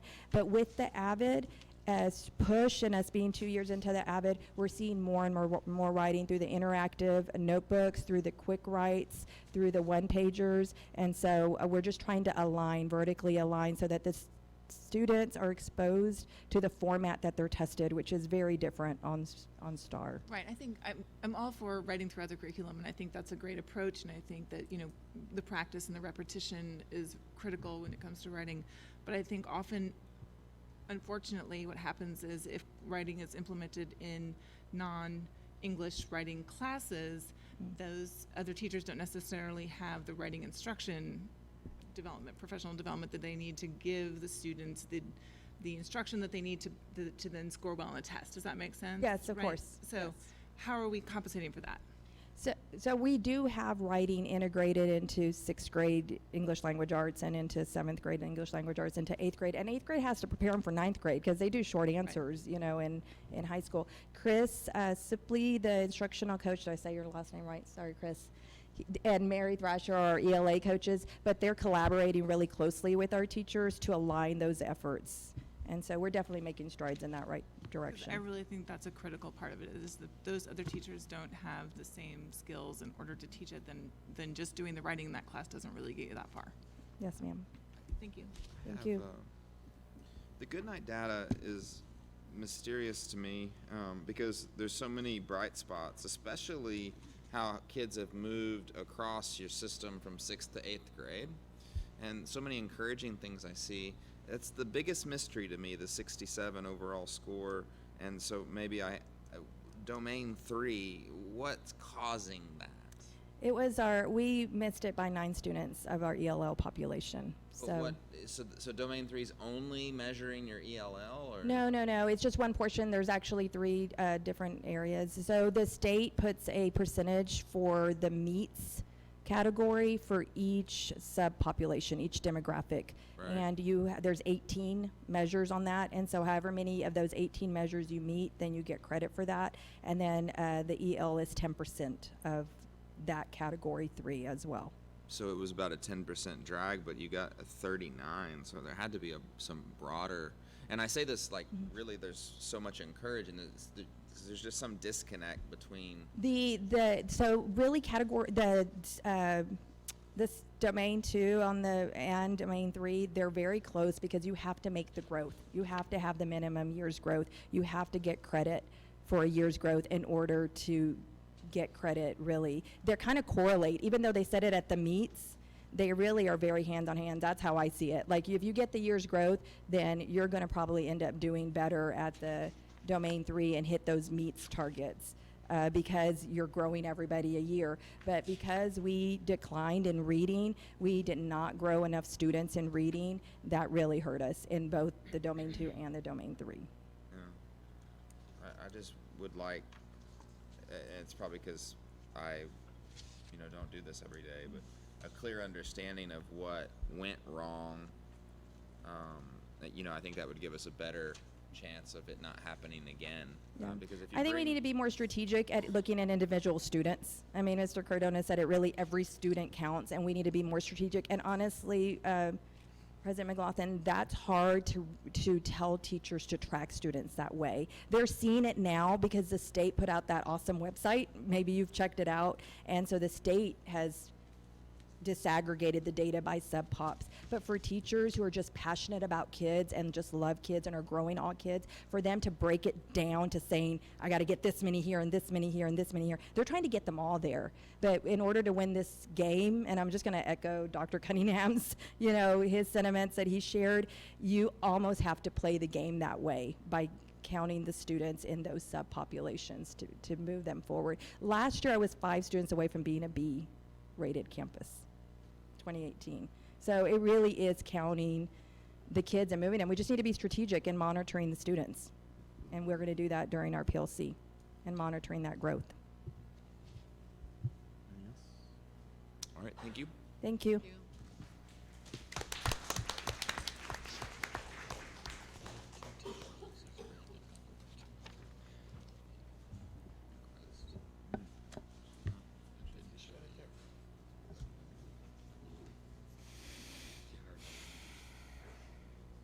Board of Trustees, President McLaughlin, Superintendent Cardona, Richard Duval, President. I've been called worse. Okay. See? Wow. Been a long night, folks. By the way, Principal at Miller Middle School. do you know that's being recorded, And right? thank you. That's okay. I'll never live it down now. And honored to be with my two assistant principals, Ms. Beth Nash and Ms. Monica Martin. So without further ado, we will dive into the data and then talk about our plan on the back end when we look at our 4 areas.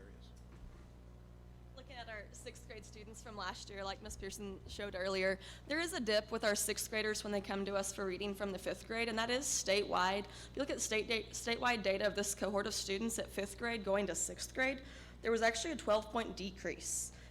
Just overall statewide, as 5th graders, this same group of students, 78% approaches, 51% meets, 25% masters, which that is almost exactly where our kids come into us at 80, 55, and 26. But then this last year, as 6th graders, you can see our scores 58, 34, 14. The statewide numbers were 66, 35, and 17. So we are still below state average, but we're below state by 6 points. But when you're comparing it, that 80 to 58, it's much easier to know we're below, but we didn't dip down, being the only ones that did so. The entire state dipped down. And 2 years ago was a similar comparison. So there's something going on statewide. It's not a San Marcos thing. It is a statewide testing issue. The test looks different. The test is not at a 6th grade reading level. So that is the biggest thing to really take into consideration as we are moving forward, is statewide, every single administrator who has 6th graders on their campus, we are looking at how can we impact these students, knowing they're coming in intelligent, they have these capabilities to do very well, but yet this test says otherwise. So that's something we're working past. And then our math scores, you can see our students for math, and all of our scores show first administration only, whether it be 5th grade or 8th grade, so we can keep it level throughout the way. Our 5th grade math students, going from 5th to 6th, we're at 79% approaches, 35% meets, and 14% masters. And this is really the last time we see this cohort of students together, because after 6th grade, they will be going into algebra and higher up. Things to celebrate. We are very proud of our 6th grade, our English language learners. 60% of them were successful on our math test. Areas for improvement, we have some room to do that with our students who receive special ed services across the board. Okay, and we chose, this is something that may help to answer your previous question of Ms. Pearson, Mr. McLaughlin, where growth matrix that's used, and here you can see the did not approach, the approach meets and masters in 2018 across the side on the left there, and then up top the 19. So it actually gives you the numbers of students that either showed no growth or regressed, those students that got expected growth, and those that got accelerated growth. So these right here are numbers of actual students, and what we are planning on doing, and I'm being a little premature here because I'll say it again at the end, but our teachers will identify who those are. We know who they are, but they will begin to dig deeper into the data and put names to those numbers when I give them that blank chart. And they will fill the names into those individual squares as opposed to the numbers, and know exactly who those students are for us to begin to monitor them on a weekly or a tri-weekly or a 6-week basis. So as you can see here, we've got, I can't see that far away, okay. Do what? Yeah, I'll put it on the computer. So each student in green had accelerated growth, blue was expected growth, and the red had limited growth. We had 18 students that did not show any growth, and a total of 68 students went backwards while showing limited growth. Of those 68, we had 25 that did not meet grade level but passed the year prior. There are 5 students who didn't pass from the 5th to 6th grade, but they made accelerated growth. So that's what it means up there on that top line with those 18. So it was a total of 23 students. 18 did not meet yet again for a second year, but 5 of those students actually are accelerated growth. should the same growth continue in 7th grade, we're going to see some good success there, so.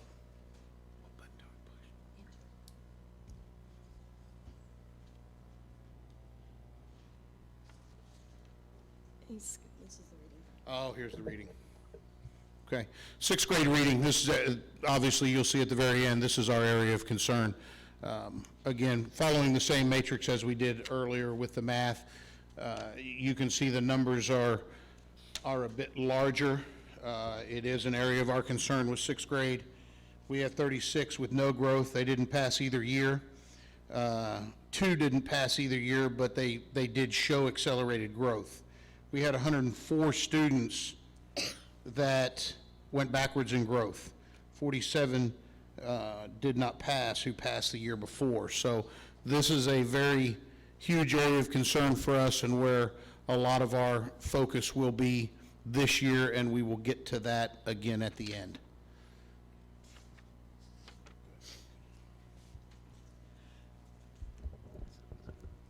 As you can see, this is our trend lines for 6th grade over the last 3 years, and although they all dipped, they are rising back up, and our goal is to keep those increasing. Moving on to last year's 7th graders. Our 7th grade reading students, you'll see that they've 62% were at approaches. We're really proud, though, of that 40% at meets. We're growing that middle group of kids that historically were left out because they weren't the highest of the high or the lowest of the low. So now those are kids that we know every single student matters. So seeing that growth of 31% up to 40 is really huge. And also the 14% at masters in 6th grade up to 22% at 7th grade, reiterating just every single student, we are looking to see that growth. Looking down at our 7th grade math, this is where for this past year, the 57%, 24%, and 3%, that is with our students being removed who are enrolled in algebra as 7th graders. So this past year, there were 32 students enrolled in algebra, making up 13% of the overall cohort. So those are students that the prior year, 90% of those kids scored at meets and 50% scored at master. So now those numbers are no longer included in this data. So something like Ms. Pearson mentioned, we expect a dip. We expect a dip to a certain degree, but we still want to continue to grow the students that are there. So when Mr. Duvall gets to the growth slide in just a little bit, the growth slide for math is only going to show the students that took 7th grade math versus 6th grade. So we can see how we are growing the students even once algebra students are removed. Writing is down at the bottom. Writing has actually trended upward for us, 5 points, I believe, in the last 2 years at approaches while maintaining at our meets and our masters. We obviously want to continue to grow further up with our approaches and then gain even higher on meets and masters. We are getting more involved with our AVID strategies through our Wicker time. That's our advisory planning during the middle of the day. We are taking what Goodnight did this past year, which was a very school-wide approach using those 5 areas and making it a time that is very purposeful with our lessons, hitting the kids where they are, whether they need extra supports on the tier 1 or these are our students who need the enrichment and extension activities. Really targeting those students where they are and giving that extra 40 minutes a day is so crucial if it's used instructionally and wisely to help grow all of our students. Areas of concern here, our SPED numbers with our writing, that is very, very tough. I pulled the more specific data. Our students seem to really struggle with the essay section of it, but do better on the revising and editing. So the multiple choice portions, they're doing okay, but that essay creation is really tough for our students, and that looks like that has been the trend the last 3 years with Miller's special education students. So something to focus upon this next year as we move forward on how we can help out. And to address Ms. Halsey's question that she asked of Ms. Pearson, this right here will show us those individual students and what part of our plan is to extend that writing through the day is through our Wicker and identifying these individual students and placing them with an ELA teacher within the Wicker so that they're able to continue to address those needs as an expert in the field. And I know Goodlight's aligned to the same thing. We've talked a bunch over the summer and are aligning very well. So this is our growth measure for math here at Miller. And as you can see, we've got an identification of specific students that we will have targeted instruction and intervention for. We had 36 students who had limited growth and did not pass either year, 21 of those students who still didn't pass in 6th and 7th grade, but showed accelerated growth. So that number's, it's growing, it's getting there, we're showing some positives. They'll need some targeted supports, obviously. If we continue to grow this rate, and I know some of these numbers in the red look alarming, but if we continue to grow in the accelerated growth in these, at this rate, we're going to set these students up for some success in Algebra 1 as an 8th grader. 43 other students also had limited growth. 30 of them who were successful in the 8th grade STAR did not pass as 7th graders, and 14 of those students went backwards. So our 7th grade team really picked up some ground from 6th grade in both math and reading. Again, same story. We have of here 35 of those students that were unsuccessful for 2 years, but 43 of them, again, were unsuccessful, but showed accelerated growth within that area, and yet the numbers are continuing to get even smaller. Our 7th grade team, I moved them from 6th grade to 7th grade last year so they were able to follow those students, knowing that we were going from reading to writing with less time to get it done. I thought it was important that they stayed with them, and they closed tremendous gaps from 6th to 7th grade. So our goal is to really focus on that 6th grade and close it before they get to them in 7th grade. 7th grade continues to do what they're doing, and all of a sudden we're showing leaps and bounds in our scores and successes with students. And again, this is our trend lines, and this is for 7th grade, and these are our current 10th, 9th, and 8th graders. They did take a dip, but they are climbing, except for our masters for math. It evened out, but with algebra, I think you'll see in the next graph how that grew a lot. So.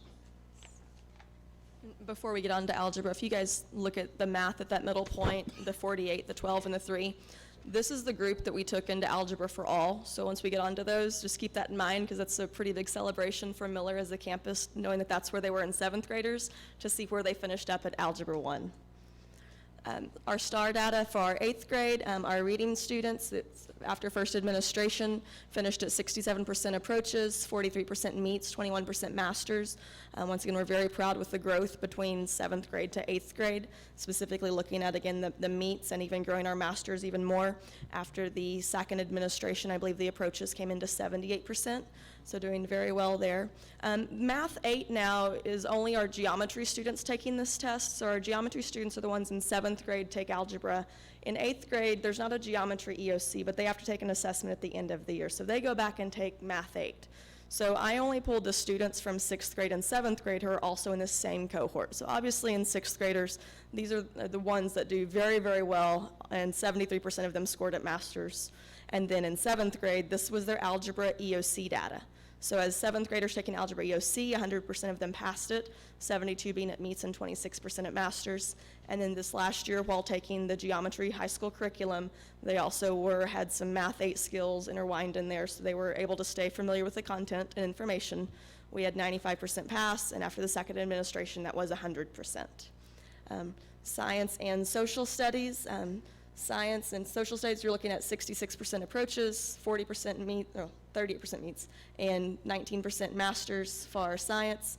Social studies did take a dip. 54% was at approaches, and the 54 is actually staying fairly steady, but what dipped down was our meets and our masters. Those students did not have the same successes of the students the year before did. So that is something that we'll be working towards, is how can we continue to hit our students that are meeting grade level but not going quite above and beyond on that. Okay. So here's our 8th grade reading, and again, I will add that after the third attempt, that does not correlate into this matrix here, but we went from 78 to 81%. So we sent 81% of those 8th graders to the high school being successful on their 8th grade STAR, which is something to really celebrate. Again, you see that some of these numbers up top are a little bit alarming, but as we move down the matrix, again, we have a very small number of students that we can focus on. Up top, we had 35 that unfortunately were not successful, and showed no growth, but we had 24. Again, they weren't successful 2 years in a row, but yet showed accelerated growth on this test.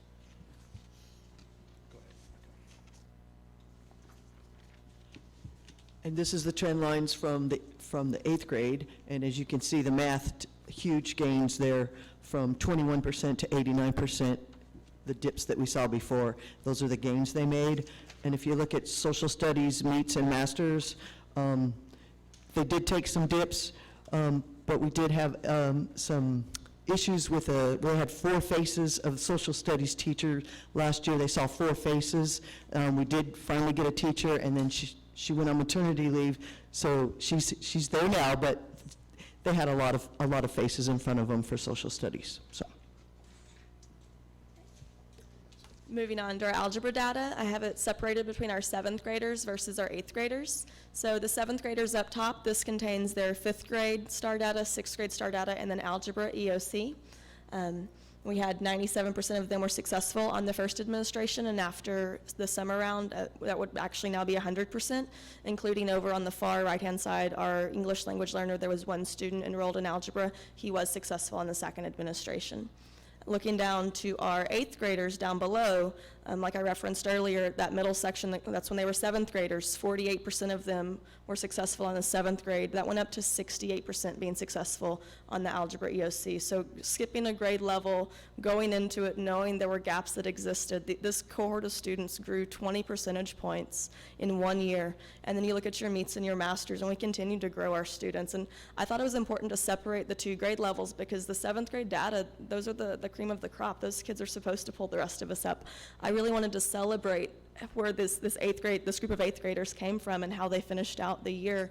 And then after we did the second administration in the summertime, there were 22 more students who were successful, which brought, and that was in 8th grade, so it brought the overall passing rating to 79.5% for both 7th and 8th graders combined. Another thing that's not included on this is we had 20 of our algebra students who actually didn't take the algebra EOC. They used a substitute assessment through the PSAT. So these are students that earned credit for the EOC through their PSAT score, so they didn't have to take it, and they opted not to take it. But these 20 students are ones that we expect would have scored at meets or masters. So they're not factored into these numbers, but those are other celebrations, because these are students who are getting credit for not only the high school EOC or the high school course in algebra, but their EOC, one of their 5 graduation requirements. So definitely there's so much more to the data that doesn't always show up in just the numbers itself, so having the stories behind it makes such a big impact. And here's our growth matrix for algebra in the 7th grade. And obviously you can see there that we have considerably smaller individuals that we need to give some targeted instruction to and find out what went wrong and what the story was there. And we will get to that very quickly in the next week to 10 days. And then our 8th grade, Algebra 1, and again, we've got some of those, and we remember that they went from 48. So some of those kiddos are that 48 that unfortunately were not able to gain like we wanted to, and 11 that approached the year before that were unable to make it in the algebra EOC, but we do have considerable growth and successes in the upper part of the matrix. Okay. And again, just a celebration that Ms. Pearson had too, it's exciting to see that when you look at these trend lines and when you look at the 98% and the 97%, those are a select few students. And then when you look at the line though, you know, in each one of them it dips down, it's a little deceiving because that was our algebra for all, and we've already celebrated those successes when it comes to this, so. And then this data is what you guys saw in the growth matrix we provided by content level per grade level. So we know that there are certain students that we need to target. There are students who are going backwards, students who are not making a year's growth but still passing. Those are students we need to tap in and figure out, well, was it this one day of a test something went wrong? Or is it they had a year where they sat in a classroom, they didn't connect to the teacher? With going from 5th grade to 6th grade, we now have 2 language arts teachers teaching all our entire grade level of students with some supports thrown in there as well. But when we're asking 2 teachers to get to know 140 kids apiece at this deep of a level, it's a lot to go up front, and having them understand the importance behind it was really impactful. We did a accountability update so they can understand how we are rated as a school district and as a campus specifically. So they all were able to see growth for all matters. It's no longer just approaches, meets, and masters, but were they limited growth, expected growth, or accelerated growth? So now that is the big focus. That's really the takeaway from seeing the growth measure between the reporting categories to the performance levels. Okay. And in closing, our 6th grade ELA, again, that's one of our focused areas that we are going to really spend a lot of efforts on. The ELA star, 6% below the state average for approaches and grade level in 2019, and 8% below state average in 2018. So what we'll do is we'll work closely with this team, and we will identify those individual students, expose them to grade level text, appropriate scaffolding, differentiation of the lesson. Again, we are now AVID campus-wide. We are mirroring our sister school. We are collaborating with those teachers. We are collaborating with administrators to make that a success. We're a year behind in the initiation, but we will gain that year and send a quality product up to the high school. Our common assessments, our CAs, they'll be on material that's covered. We'll do ongoing progress monitoring. The kids will do that themselves, as well as the teachers, and that collaboration will go amongst the teachers and students with immersing ourselves as administrators and instructional coaches within those classrooms, and being involved in at least 1 day a week during their common planning time to provide those supports, maybe some guiding questions, and to ensure that we're using TEAC's resources with fidelity and stick with the plan. Oh, hold on, go back. Okay. Our Area 2, special education, administration, specifically myself, I have already met with the case managers, explained to them what their expectations are, and that on a 3-week basis with IPRs, I will be meeting with them individually about their individual caseloads. We will talk student by student. We will understand what is the success, what is the area of growth, what can we do to support, do we need to pull out, do we need more push in, what accommodations are successful and what aren't, and we will be addressing those students on a regular basis. Our desired annual outcome is a grade of a C or higher in Domain 3 and a grade of B or higher as a campus, and we look at, obviously, the goal of the district is, and you've heard it before, 100% of our students will grow 1 grade level, 1 year's growth, and that puts us in the matrix that you saw Travis put up there, puts us 2 points away from being an A campus if 100% grow, and we get 5 to 10 students in each area in Domain 3 to improve. We jump to an A campus. So it's right there at in our grasp. It's not a far-fetched goal. It's attainable. Our desired 90-day outcomes, 6th grade fall interim assessment data will show growth from 5th grade reading, as well as special education student growth across all assessments. And again, we will have very strategic data digs and planning for the success according to how these come, and then begin to follow up on a weekly basis with my leadership team, which includes the administration and all department heads that will lead that instruction for each one of the core content areas. Questions? Yes, ma'am.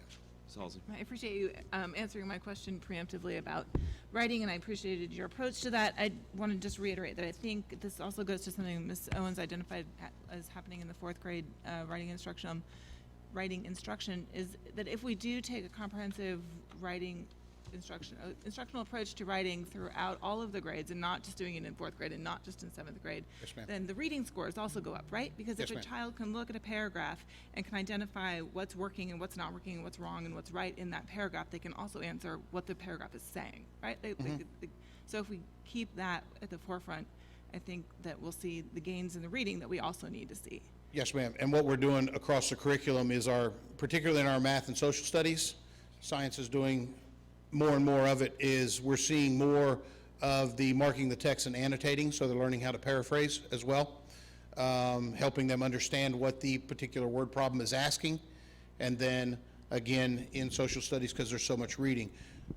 Ms. Pearson and myself, we've also partnered with Texas State, where they will come in and provide support. They're going to come in and just kind of see and evaluate through our social studies classes, 6th, 7th, and 8th grade, and then provide support on how we can get additional writing on top of that throughout social studies as well, so we can pair up social studies and language arts. Which I think is terrific, because I also think, adults struggle with writing. Yes, ma'am. All the time, including teachers. And I hear Yes, ma'am. people say that they don't know how to write, they're afraid to write. So I think that this is something that we need to ensure that our teachers, whether they're a writing teacher or not, feel confident in, so that our kids can learn that same thing. My question is to the district. This question is for the district. For the students who are not passing Algebra 1 as 8th graders, what's happening with them in 9th grade? So in 9th grade, algebraic reasoning class, which will provide the support for the student, so they have opportunities to retest. And then after that, they'll go into geometry, then into Algebra 2, and then they'll still be able to take an advanced math their senior year. Thanks. Ms. Viebel. I'm going to go back to Ms. Cantu's question. Hers was about parent engagement. And my interest is in parent engagement, not only in the carnivals and the festivities that the schools have, but the engagement in their students' academic progress, which is the meetings with the teachers and how the student is doing. Do we have all the parents engaged, and are there some that are not engaged, and where is that focus? I would answer no, we don't have all parents engaged. If I said we did, that would be mistaken. We have begun the process of getting parents engaged. The community platicas that we started. I had an epiphany when we were in training last Thursday and Friday, sitting in Austin, that somebody showed me that I think can be valuable for parents, that's on the parent portal, that I think if we train, and I'm going to talk to the principals about it Thursday, but I think it's an opportunity for our parent liaisons to learn that and then go out into the community and train parents, because there's a lot of valuable information on that parent portal that is that can be a resource in their native language for a cross-content area, and it's something I didn't know. So we're going to work. I'm going to use my own children with the principals on Thursday to show them what you can do with individual student data and how that needs to be. We need to get that message out to the parents. Mr. Fernandez and I talked about doing a video of that, of me showing that. I've done it for some of the elementaries where I read a book. If I can't be there, I'll read and I'll share it with the principal. But I think we could do that with some of the things that they have access to.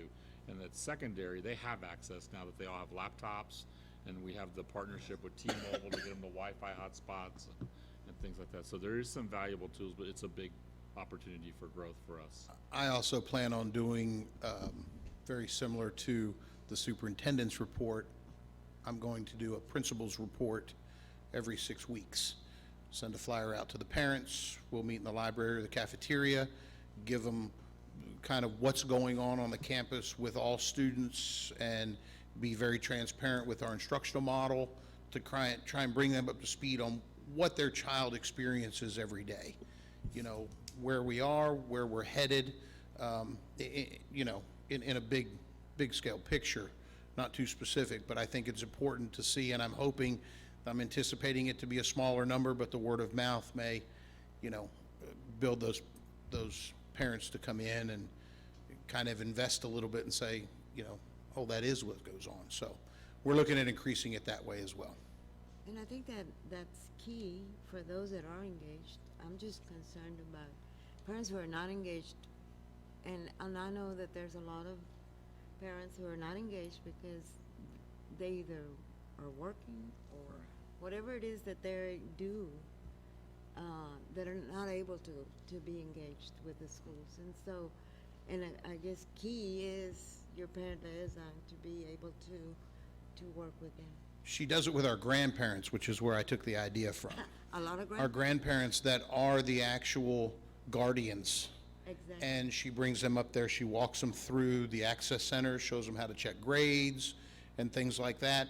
And we sit in the discussion circle and ask questions and answer, and some of it is just them getting an understanding of what the school day looks like for their students so they can have conversation with them when they get home. So I just want to build on what she started last year. Thank you. Yes, ma'am. Following up on Ms. Villalpando and Ms. Cantu's comments regarding parent involvement, Mr. Superintendent, if we were to take an average of district as a whole, what percentage of parent involvement is there? Are we looking at 50%? Depends on the campus. Crockett has the most parent involvement because you see them all over the hallways. Taking out the activity, the extracurricular activity where we know brings in a lot of parents, and she focused on the academic portion of it. Is that maybe a smaller number that are involved? If I were to answer it an academic way, I would say we're below the state average in parent involvement as well. And what is the state average? I don't know, but we are below it. But how do you measure parent involvement with academics? I mean, I think the criteria for that is very amorphous. Well, I and mean, really, might be very amorphous, but I mean, the fact that we don't have PTOs at all our campuses is one indication. I mean, if we don't have a PTO or a working PTA, that tells you a lot. And so, how many of y'all have PTOs and PTAs? Working PTOs and PTAs. Half, maybe? So 50%? But, just from my experiences in years past, you go basically, even at the secondary level, parents go to activities related to the festivals that are going on, and you see great numbers. But when you talk about walking into the hallways of Travis or whatever, you see a lot of parents. Is that the same at other campuses without an activity taking place?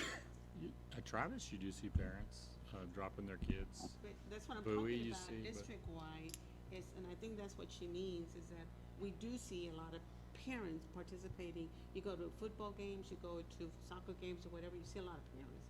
But are those parents involved in the academic process of that student? Like, they'll call the teacher if they see a bad grade or whatever, or what can I do? And I think that's what's important. And realistically, just having been in social services, the years that I was, it's like, parents love their children, but a lot of times, that's the major thing, and they don't know how to do the rest of it, or maybe the interest is limited.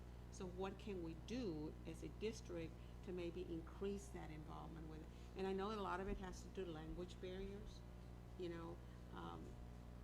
some other factors that are involved, and maybe that's what, when you're talking about looking to see what we can do. Yeah, we need to see what we can do, but realistically, sometimes it is what it is.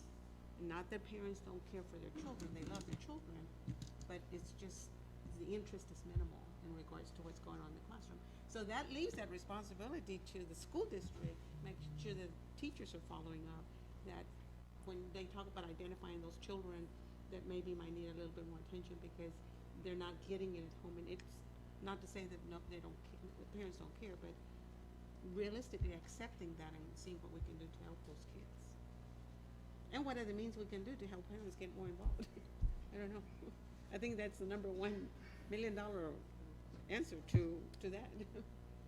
One thing I enjoyed doing as a counselor was meeting with parents and going over their test results. And they would ask me, what does this mean? How can I help my child if my child failed? And so I would just pull examples out of my head. This is what you can practice with in measurements. You have a yardstick, work on measurement. And you parents, they don't know how to help unless they're given the instruction, and that falls back at the school, whether it's your counselor or your assistant principals or whether it's your parent liaison. There needs to be a way to convey to parents, this is what we're working on, this is what we need your help on. Reading is something that's falling by the wayside because everybody's on their little iPad or whatever. They're not reading enough, and it's going to start to show up in our scores. And so it's going to be helping parents monitor the use of electronics and to put it down to spend some time reading. I mean, and that's a hard thing to do. I mean, to compete with a game versus sitting down and reading a book, because the reading, I think, is going by the wayside. Okay, more, Mr. Bando? I don't want to lengthen this meeting anymore. No, it's okay. But I do appreciate the Platicas program. I think that brought a lot of people that normally would not have come to the table to talk about their children's education. Since this meeting is now 2 minutes longer than the U.S. Open men's final yesterday, I will entertain a motion to adjourn. That we adjourn. All right, motion and a second. All in favor? All right.